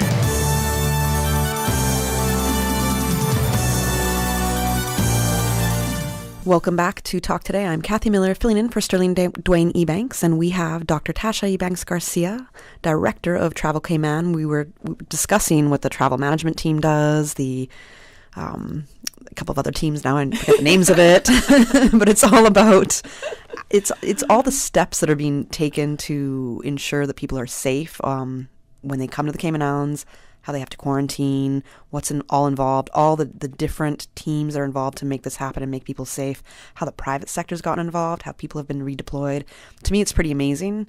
We're going to talk about the sister islands now because, as you told me at the beginning of the show previously, if you were going to travel to the sister islands, you had to quarantine in Grand Cayman. And as of November 7th, travelers residing in the sister islands are now allowed to home quarantine in the sister islands. Yes. Yeah. Oh, we do have one caller. Can we take the caller before we go into that? All right. Susan's going to connect us. Good afternoon, caller. Welcome to Talk Today. Hey, good afternoon to you, Kathy. Good afternoon, Dr. Ebanks Garcia. Good afternoon. Good afternoon. I hope you're well. Good, thank you. Hope so for you too. Pretty good, thanks. I have nothing ground-shattering. Just been listening to Dr. Ebanks Garcia give some great details that help to keep us assured that we're working hard to keep the country safe and in this great bubble that we're in. So very blessed. I know you used the word lucky earlier, but I if anyone is like me, when we're driving along and sometimes having these thoughts of, we're living like in a utopia somehow. And it's just amazing. Sometimes you just have to just give thanks. And if anyone in Cayman doesn't appreciate that, then if they get on a plane anytime soon and end up in some of these countries, particularly the U.S. and even Europe right now, and realize that they're going into a lockdown, or in the case of the U.S., playing jeopardy with your life, or your life of your loved ones, then I don't know. I don't know what they're thinking about. But so thank God for the team that we have there that is so diligent, and they realize that they're doing it for themselves and for the life of their own loved ones as well. And thank you, you civil servants. You guys are great, man. Dr. Garcia, Ebanks, I just kind of had a question in regards to, I may not be able to answer it because I know it is the tourism program, the thing, I'm not quite sure of the name that we have for it. The Global Citizen one? The Global Citizen one, yeah. Do you know, can you speak to like where we're promoting that? I know you talked about the fact that, or I think I read somewhere where the director said, the director of tourism, that is, said that we had something like 70 interests, but are they going to, do you know if they're going to do any sort of social media campaign? Because everybody's on that nowadays, and some people have big accounts and have lots of friends and stuff overseas that they can share it with, that, may be able to come there. I'm not sure how they're promoting it. There's a huge Cayman, huge visitor, a lot of visitors that come to Cayman annually, and some of them, they may not have homes and stuff here, but they do have the disposable income to be able to, do what they want to do. I'm just kind of wondering if you know anything more about how they're promoting it, or if they have any sort of social media ads that people can share in their own network, so that they could reach out to friends and say, hey, do you know we have this available? It's just something that came to mind. Thank you again. Thank you all again.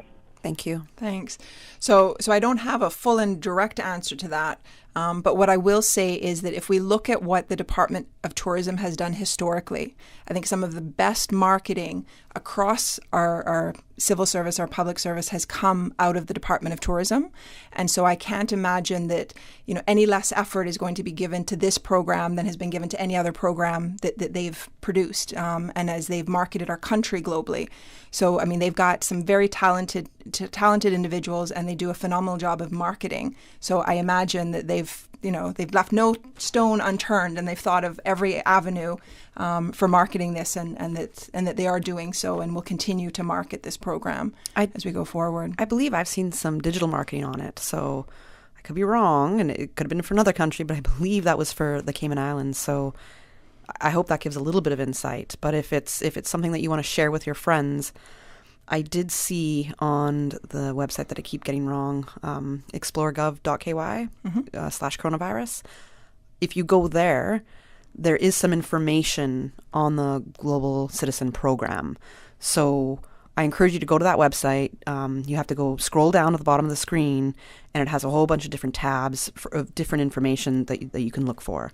And one of them, because I did see it this afternoon before the show, was on the Global Citizen Program. So I hope you can find some info you'll be able to share with your friends from there. And if we can take it back to, what are we doing in the Sister Islands? Sister Islands. So again, we have, like in Grand Cayman, we've got phenomenal teams. It's amazing kind of who has stepped up and the level of skill, that has stepped up to support with this, and commitment and passion. And Cayman Brac and Little Cayman is no exception. So we've got Mark Tibbetts from District Admin that's coordinating across the Sister Islands this effort. And then we've got a team in Little Cayman led by Tate McFarlane.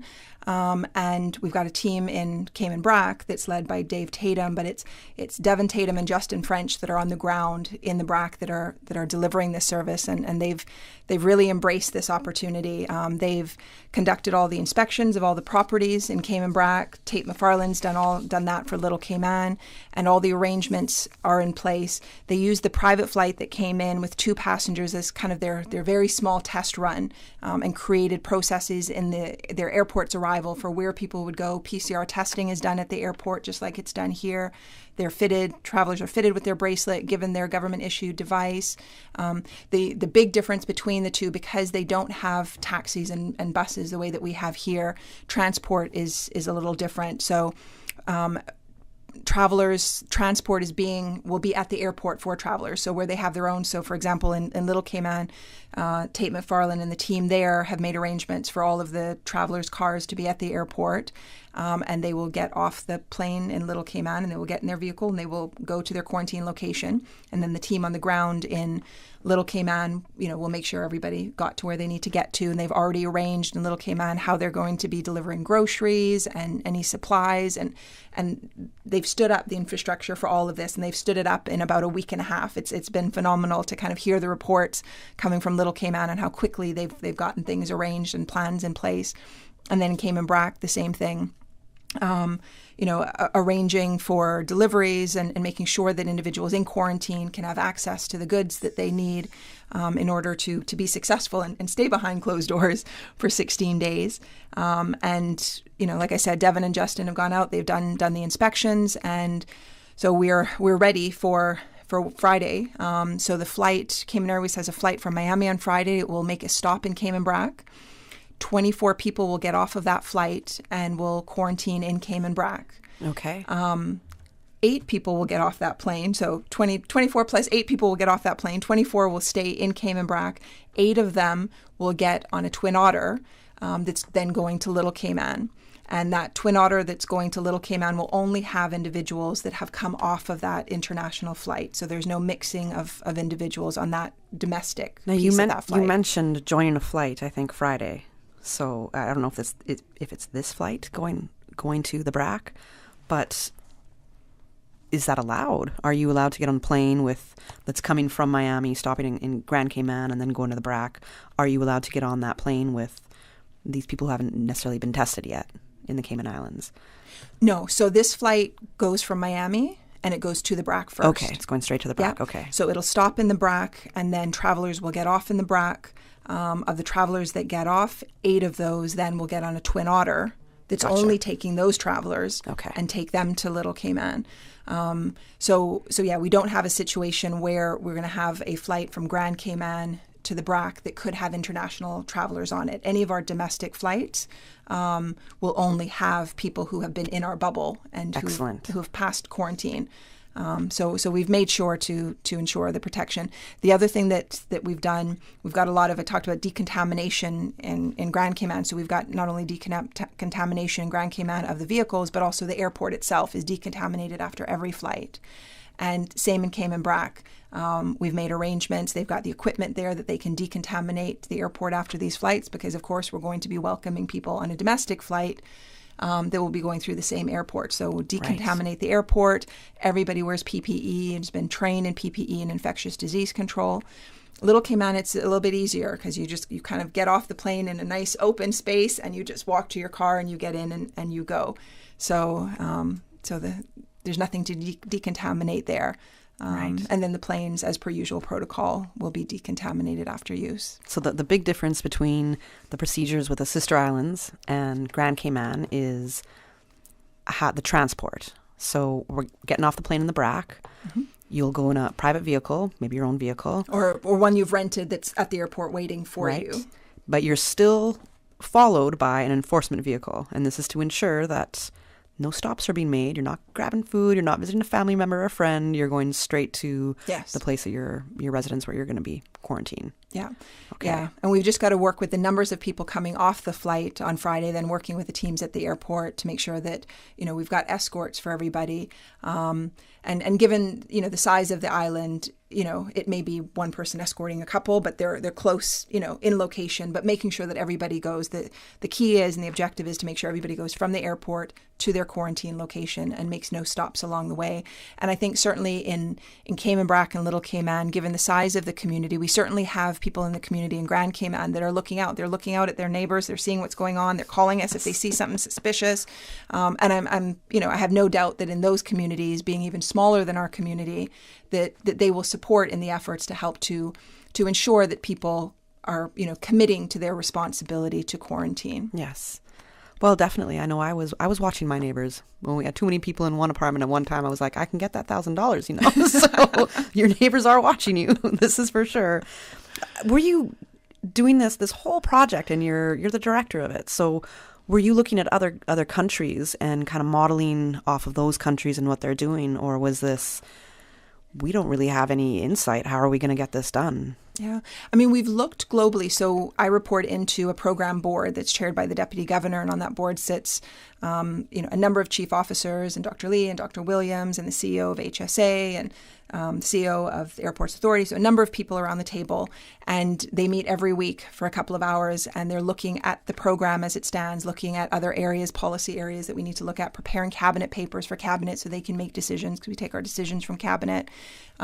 So we have looked, globally, particularly around looking at pre-arrival PCR test.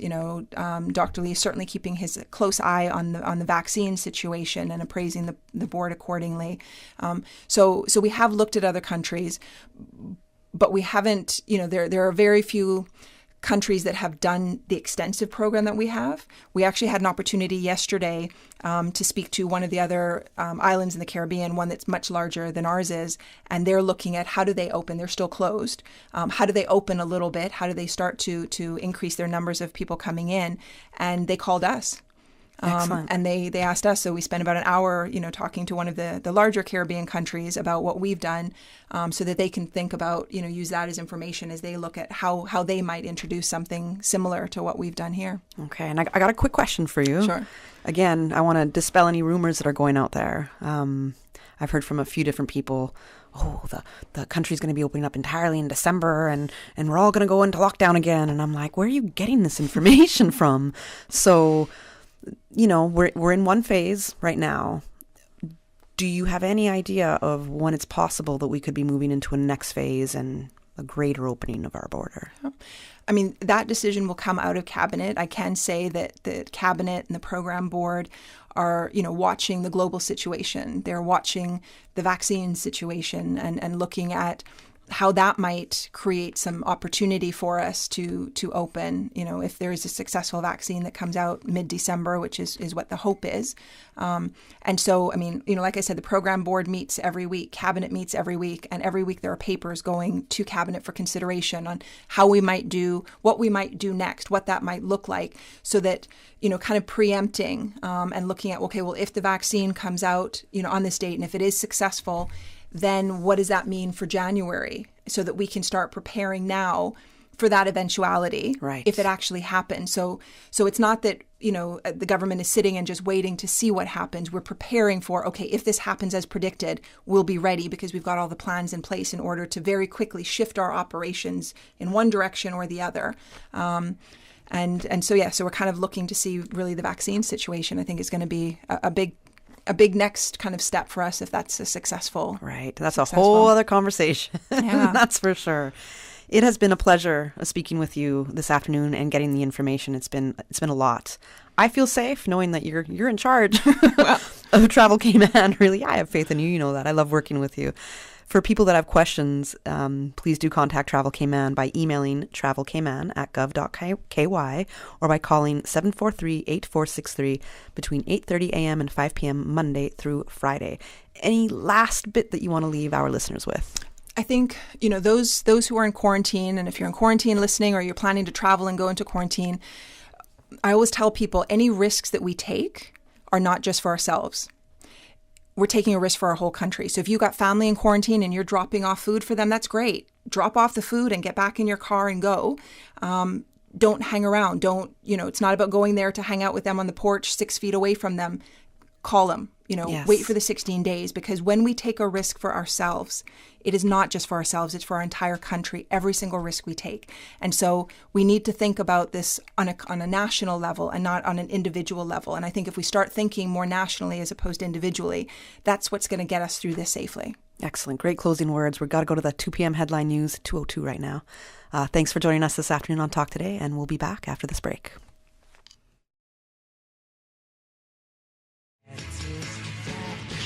Satisfaction is guaranteed 24 hours a day, whether it's music or information. From Grand Cayman to Cayman Brac to Little Cayman, we've got you covered. You ever hear a thing like that? Radio Cayman in the Cayman Islands. Today's biggest news. Radio Cayman. It's only 2 species that we have here on the island. Generations present. Your voice, your choice. It is in the best interest of the people of these islands. Local, regional, international. This is Headlines from Radio Cayman's newsroom. Today's biggest news. With your latest headlines, I'm Felicia Rankin-Solins. The Georgetown Walkabout is back on, scheduled for this Saturday, the 21st of November. You can find out more by calling 949-0290 or by visiting the Department of Children and Family Services Facebook page.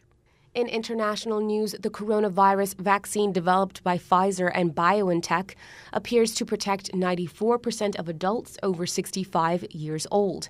More data released from their continuing Phase 3 trial suggests it works equally well in people of all ages and ethnicities. The U.S. is to withdraw 2,500 troops from Afghanistan and Iraq by mid-January, the U.S. Department of Defense confirmed. The head of NATO warned of a very high price, and Senate Majority Leader Mitch McConnell called the plan a mistake. An app that aims to translate your cat's meow has been developed by a former Amazon Alexa engineer. Meow Talk records the sound and then attempts to identify the meaning.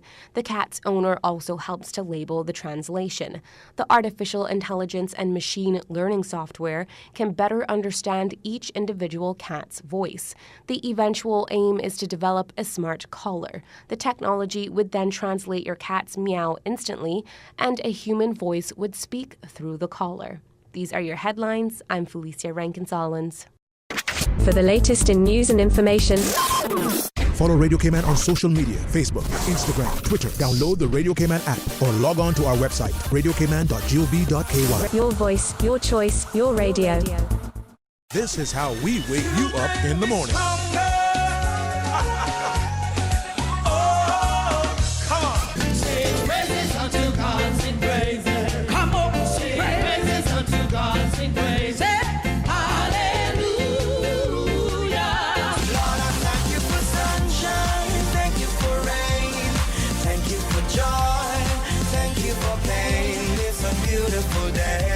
Praise time on Radio Cayman.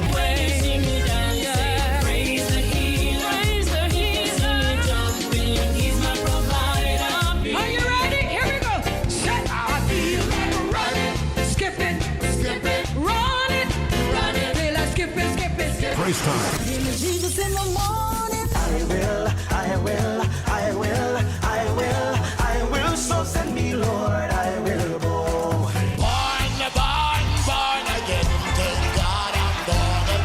Weekday mornings from 6 until 6:30. Listen to the general public. Your thoughts are just a telephone call away. 1-800-534-8255. What the public is saying. Let your voice be heard. And now, Radio Cayman's Talk Today.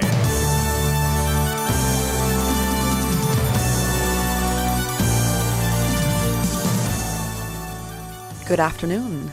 Welcome back to Talk Today. I'm Kathy Miller, filling in for Sterling Dwayne Ebanks. We just had a conversation with Dr. Tasha Ebanks Garcia, Deputy Chief Advisor, Strategic Reforms, and Director of Travel Cayman. We were discussing the home quarantine program for the Sister Islands. We're taking calls right now because it doesn't look like our last guest will be joining us. It's just after 2 p.m. and we're going to have open line for the rest of the show. So if there's anything you want to talk about, any comments you have to make on the two conversations that we did have this afternoon, the first one being with Luigi Moxham, the owner of Cayman Cabana and One Tree 45 Collection, and our recent conversation with Dr. Tasha on Travel Cayman and all the different measurements that are being put in place to make sure the quarantine process is as seamless as possible and as easy as possible for those that do have to quarantine, as well as the introduction of the quarantine process in the Sister Islands. If you want to talk about something else, please do give me a call. The numbers are 1-800-534-8255 or 949-8037 or 949-6990. You can also WhatsApp us at 925-3261. Now, one of the things that Dr. Tasha had mentioned was for the Sister Islands, and I thought you could quarantine there, so it was news to me, but as of November 7th, people traveling to the Sister Islands, Cayman Brac or Little Cayman, are now allowed to come home and quarantine in their place of residence. The major difference between quarantining in Grand Cayman and the Sister Islands is only about the transportation to the actual place of residence. So whereas in Cayman, they will take you in the different cabs and the taxis and buses that they have, they will take you from the airport in Grand Cayman to your place of residence to quarantine. In the Sister Islands, it's not the same scenario, just simply because we don't have the amount of cabs and buses out there to help facilitate those numbers of travelers that are going to be coming in. So either your own private car or a rented vehicle that is waiting for you at the airport. And if you've been to the BRAC, you know that rental car place is right across the street, so it can't be too far or too hard for you to get that rental car. You will also be followed by an enforcement vehicle to ensure that you are not making any stops. So these are the different measurements to ensure of people's safety. And Dr. Tasha also brought up a great point about if you're going to breach your quarantine procedures. So it's one thing if you have the bracelet that she was talking about, which has a sensor on it that's connected to your smartphone, that is connected to a computer network, and that is monitored 24/7. So if you do try to cut off this bracelet, which is not an easy task, alerts will be sent out right away. And if you go past your geofence, alerts are sent out right away. We do have one caller on hold for us right now, so let's connect with that caller and hear what you have to say. Good afternoon, caller. Thanks for calling Talk Today. Yes, good afternoon. Good afternoon. How are you doing? Okay. Okay. Yes, do you believe that the government is responsible for providing all the needs of the people? Do I believe that? So take off my civil servant hat and answer that. I believe that the government is responsible for ensuring that there's certain essential services and provisions for people and protections for the country. For absolutely everything, no, I don't believe that.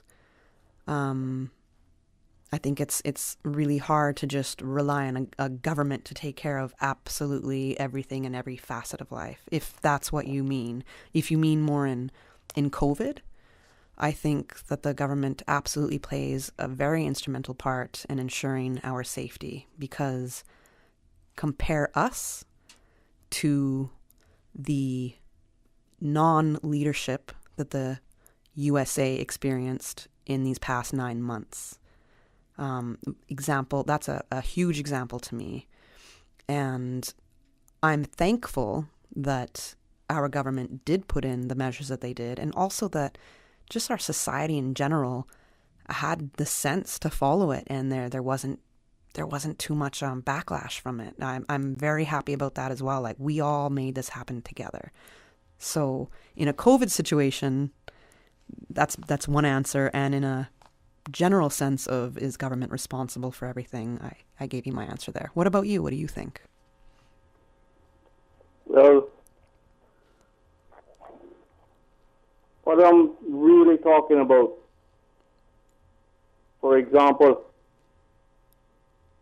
when the government gives away concessions,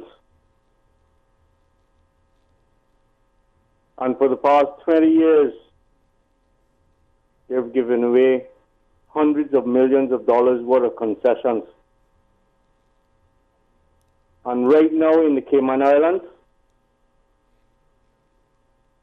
we need real hurricane shelters. We need hurricane shelters with foundations at least 10 foot in height.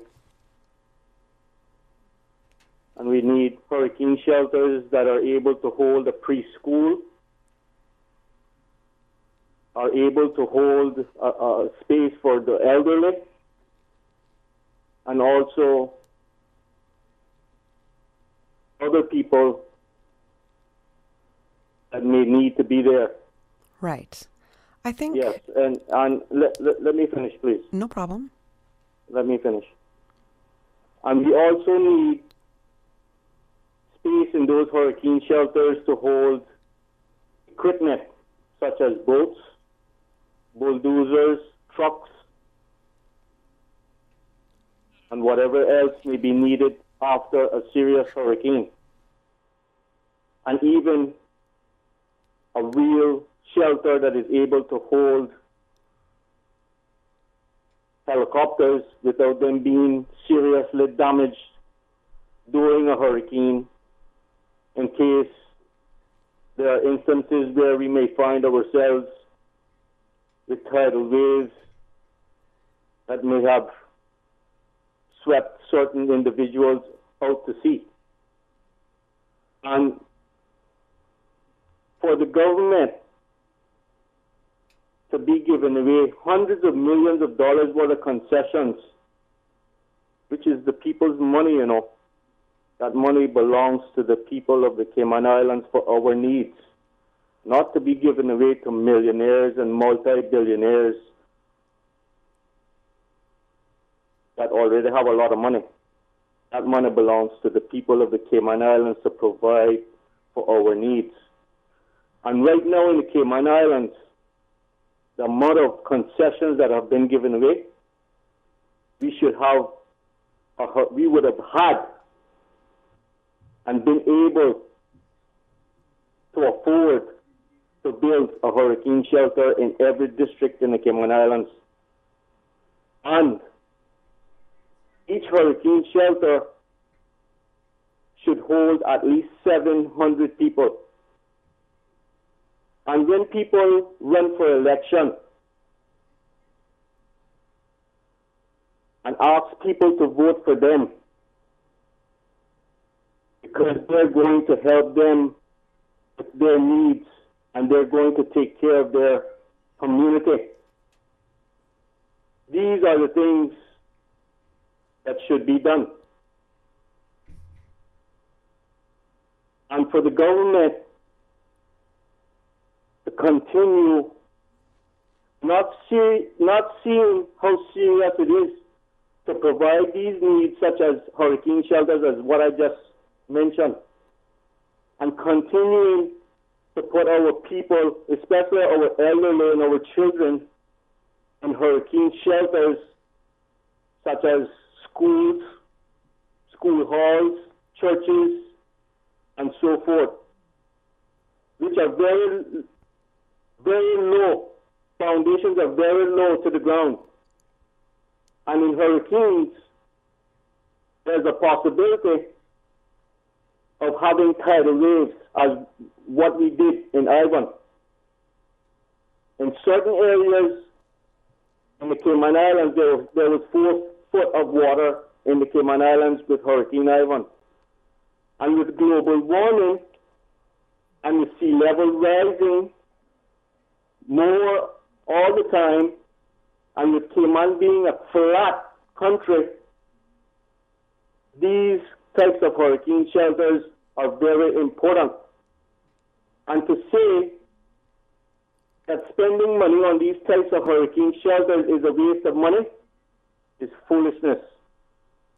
Because the time is going to come that we're going to need these types of hurricane shelters. And hopefully we will do so before a lot of people lose their lives in the hurricane shelters that they're providing for us now. You may speak now if you need to. Oh, thank you for giving me permission to speak, caller. I appreciate that. So you had said that spending money on hurricane shelters is foolish, that this was uttered. Who had said that spending money on hurricane shelters is uttered?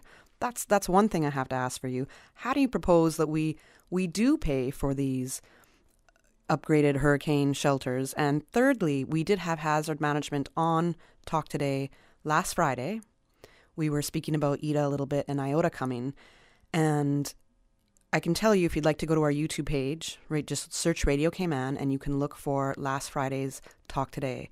At about 1:40ish, we had a gentleman, Lennox, from Hazard Management, who explained that government is looking to create more hurricane shelters, basically based on what you had just said, because Georgetown Primary School used to be, or is, a shelter, and they saw severe flooding during Ivan and any other time that people want to use that facility as a hurricane shelter. So that was mentioned that they are looking into it. So I do encourage you to go and look for that audio.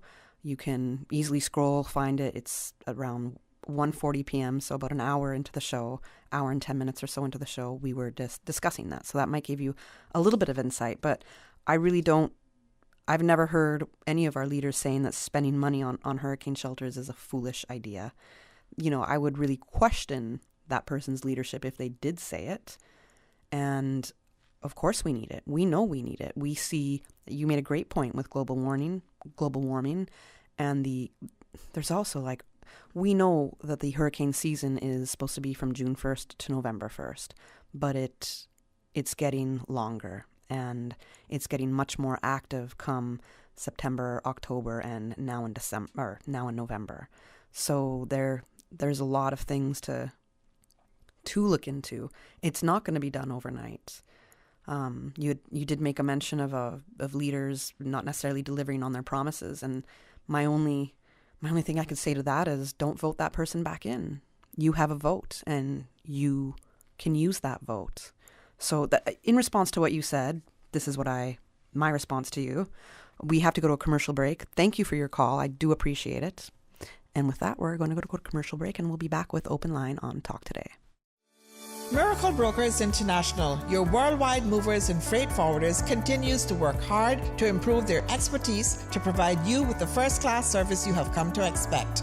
Now, together with Consolidated Freight Line, CFL, the specialist in logistical and global cargo solutions, customers can rely on an expanded team of moving professionals that gets the job done in a timely manner. Whether it's your prized possessions, full container loads, less than container loads, ro-ro cargo, or construction equipment, from door to port services, or across the oceans, from destinations such as the US, Canada, Asia, the Caribbean, Central and South America, among others. Miracle Brokers and CFL Combined Networks offers hundreds of expert connections that take the stress out of moving and shipping services. Call today for your free estimate, 949-5989. You can also log on to www.miraclebrokers.com. Miracle Brokers is located at the end of Kingbird Road, just past CUC. Miracle Brokers, the art of packing and moving, 949-5989. Over 60 years ago, we started as an insurance company to put people first. Today, with all of the challenges our world is facing, that mission has never been more important. Britke is now CG Britke. And though our name has changed, our purpose hasn't. We are still the same people-first company we've always been. And we're here for you, stronger than ever. CG Britke. King Sports Center takes pride in being more than just an ordinary gymnasium. For 14 years, their multi-purpose facility has been providing the community with a variety of sporting, recreational, and relaxation activities. King Sports Center has a bowling alley, lounge bar, multi-purpose rooms, powerhouse gym, rock climbing wall, bungee jumping, a 10,000 square foot rink, and so much more. For more information on the variety of services, call their friendly staff today at 946-5464 or email kings@candw.ky or visit www.kingsportscenter.com. King Sports Center, your one-stop shop for fitness, recreation, and relaxation.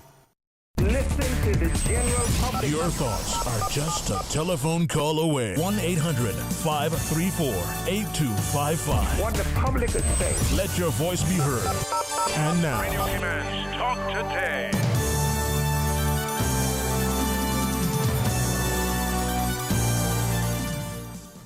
Good afternoon and welcome back to Talk Today. I'm Kathy Miller, filling in for Sterling Dwayne Ebanks. We do have open line for the next 8 minutes or so before the show comes to a close. You can give us a call at 1-800-534-8255 or 949-8037, 949-6990, or you can WhatsApp us at 925-3261. But right before the break, we just finished a conversation with a caller. And before that, we had Dr. Tasha Ebanks Garcia, who was explaining the quarantine process for the Sister Islands, which, as of November 7th, travelers going to the Sister Islands, anybody returning to the Sister Islands from overseas, is now able to quarantine in a private residence.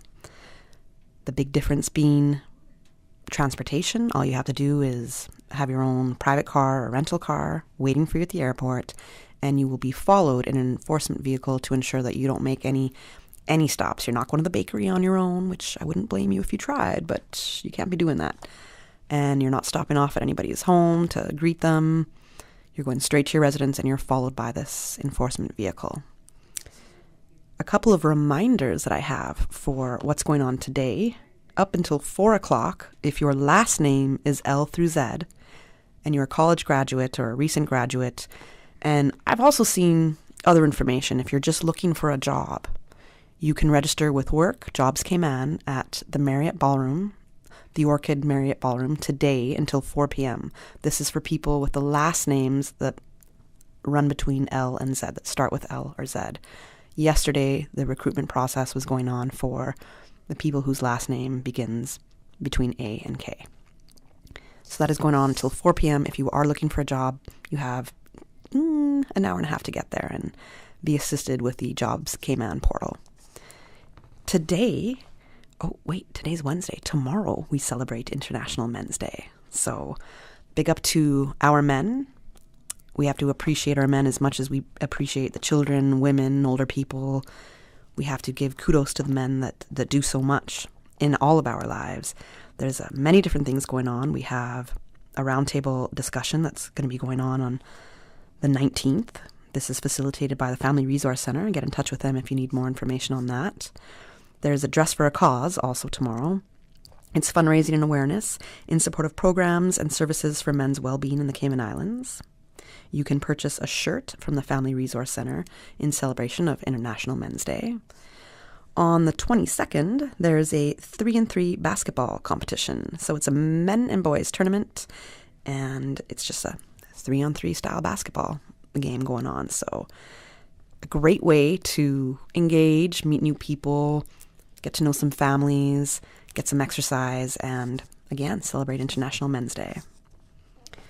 You can also do a picture challenge through Facebook. So you can capture a photo or a video of men doing something great, something commendable, traditional or non-traditional activity. Add a caption and post this on Facebook. You must tag at Family Resource Center. So if you want to show how a man is instrumental in a family life, in a child's life, in work, a leadership role, doing something of a traditional event or non-traditional, and you want to celebrate that man, you can do so through a picture challenge. Upload it to Facebook. All you have to do is tag at Family Resource Center, and we'll see if what the prize entails for that. There's also a parenting workshop, Raising Resilient Boys. It's a 1-hour workshop for parents focused on equipping attendees with knowledge and skills specific to raising boys. You can contact the Family Resource Center for more information, 949-0006. And also there's a film screening, and that is happening, I don't have the exact date for that, but there's a film screening there that's going on that's highlighting the positive male role models in our community. It also discusses the issues and challenges that men do face. Again, call the Family Resource Center, 949-0006. And because of all the crazy weather we've had in the past few weeks, we do know that this is, well, we say Pirates Week, but really it's a Pirates Month for the Cayman Islands. And Pirates Week is our national festival of the Cayman Islands. We had Melanie McField here earlier this week discussing the many different events that are going on for Grand Cayman. We were a week late rolling this out because we had Ada to deal with and then Iota coming. So all the events that were supposed to happen earlier in November for Grand Cayman are taking place this week. It's the official Pirates Week kickoff happy hour. That'll be at Hard Rock tomorrow. I think it's starting from 4 p.m. And then there's going to be a celebration at the wharf tomorrow evening as well. There's the Pirates Pandemonium Party at Coral Beach on the Friday night, and I believe it's $15 for tickets in advance or $25 at the door. Don't quote me on that, but you can find out information at eventpro.ky. You can get tickets to the various different Pirates Week festivals that are going on. And we all know that we want to celebrate. We want to enjoy our company while we can still. We don't know what will happen when, if our borders do open or our borders reopen soon. So to be able to get together, support the businesses, support the festivals as much as you can. I know a lot of people are asking for support in many different ways. I would do so by getting involved in that spirit, that Cayman spirit, and go check out what Pirates Week is doing. The funding has not been the same for them this year. We're not getting all those tourists that are flying in and enjoying and spending a week or a few days in the Cayman Islands. So your community sport means the world to them right now. And if you can come out for an activity, there's everything from turtle release on Saturday morning at the Cayman Turtle Center. There's a family fun day at the Cayman Turtle Center. There's a cost for entry for that as well. Then you have your library district reading days, where you're going to be having pirates come. It starts at 11 a.m. at most districts. I believe just North Side might start a little later, just so the pirates can get out to the North Side and be able to entertain the children. So that might not start at 11 a.m. It might be a little later, but do contact your local district library to find out when these readings are with the pirates. That's a family fun event. Again, children and parents are welcome to attend that. So that's the 43rd somewhat annual Pirates Week. I think I say somewhat annual because when Hurricane Ivan hit, I understand that we couldn't have Pirates Week that year, and that makes complete sense, right? We have a couple minutes left. Oh, almost a minute left on the show. A little surprise. If you want to give us a call, even tomorrow, We have a great day lined up for us tomorrow. We're going to be talking about some medical aesthetics, especially pertaining to men, as it is International Men's Day tomorrow. Remember to celebrate the men.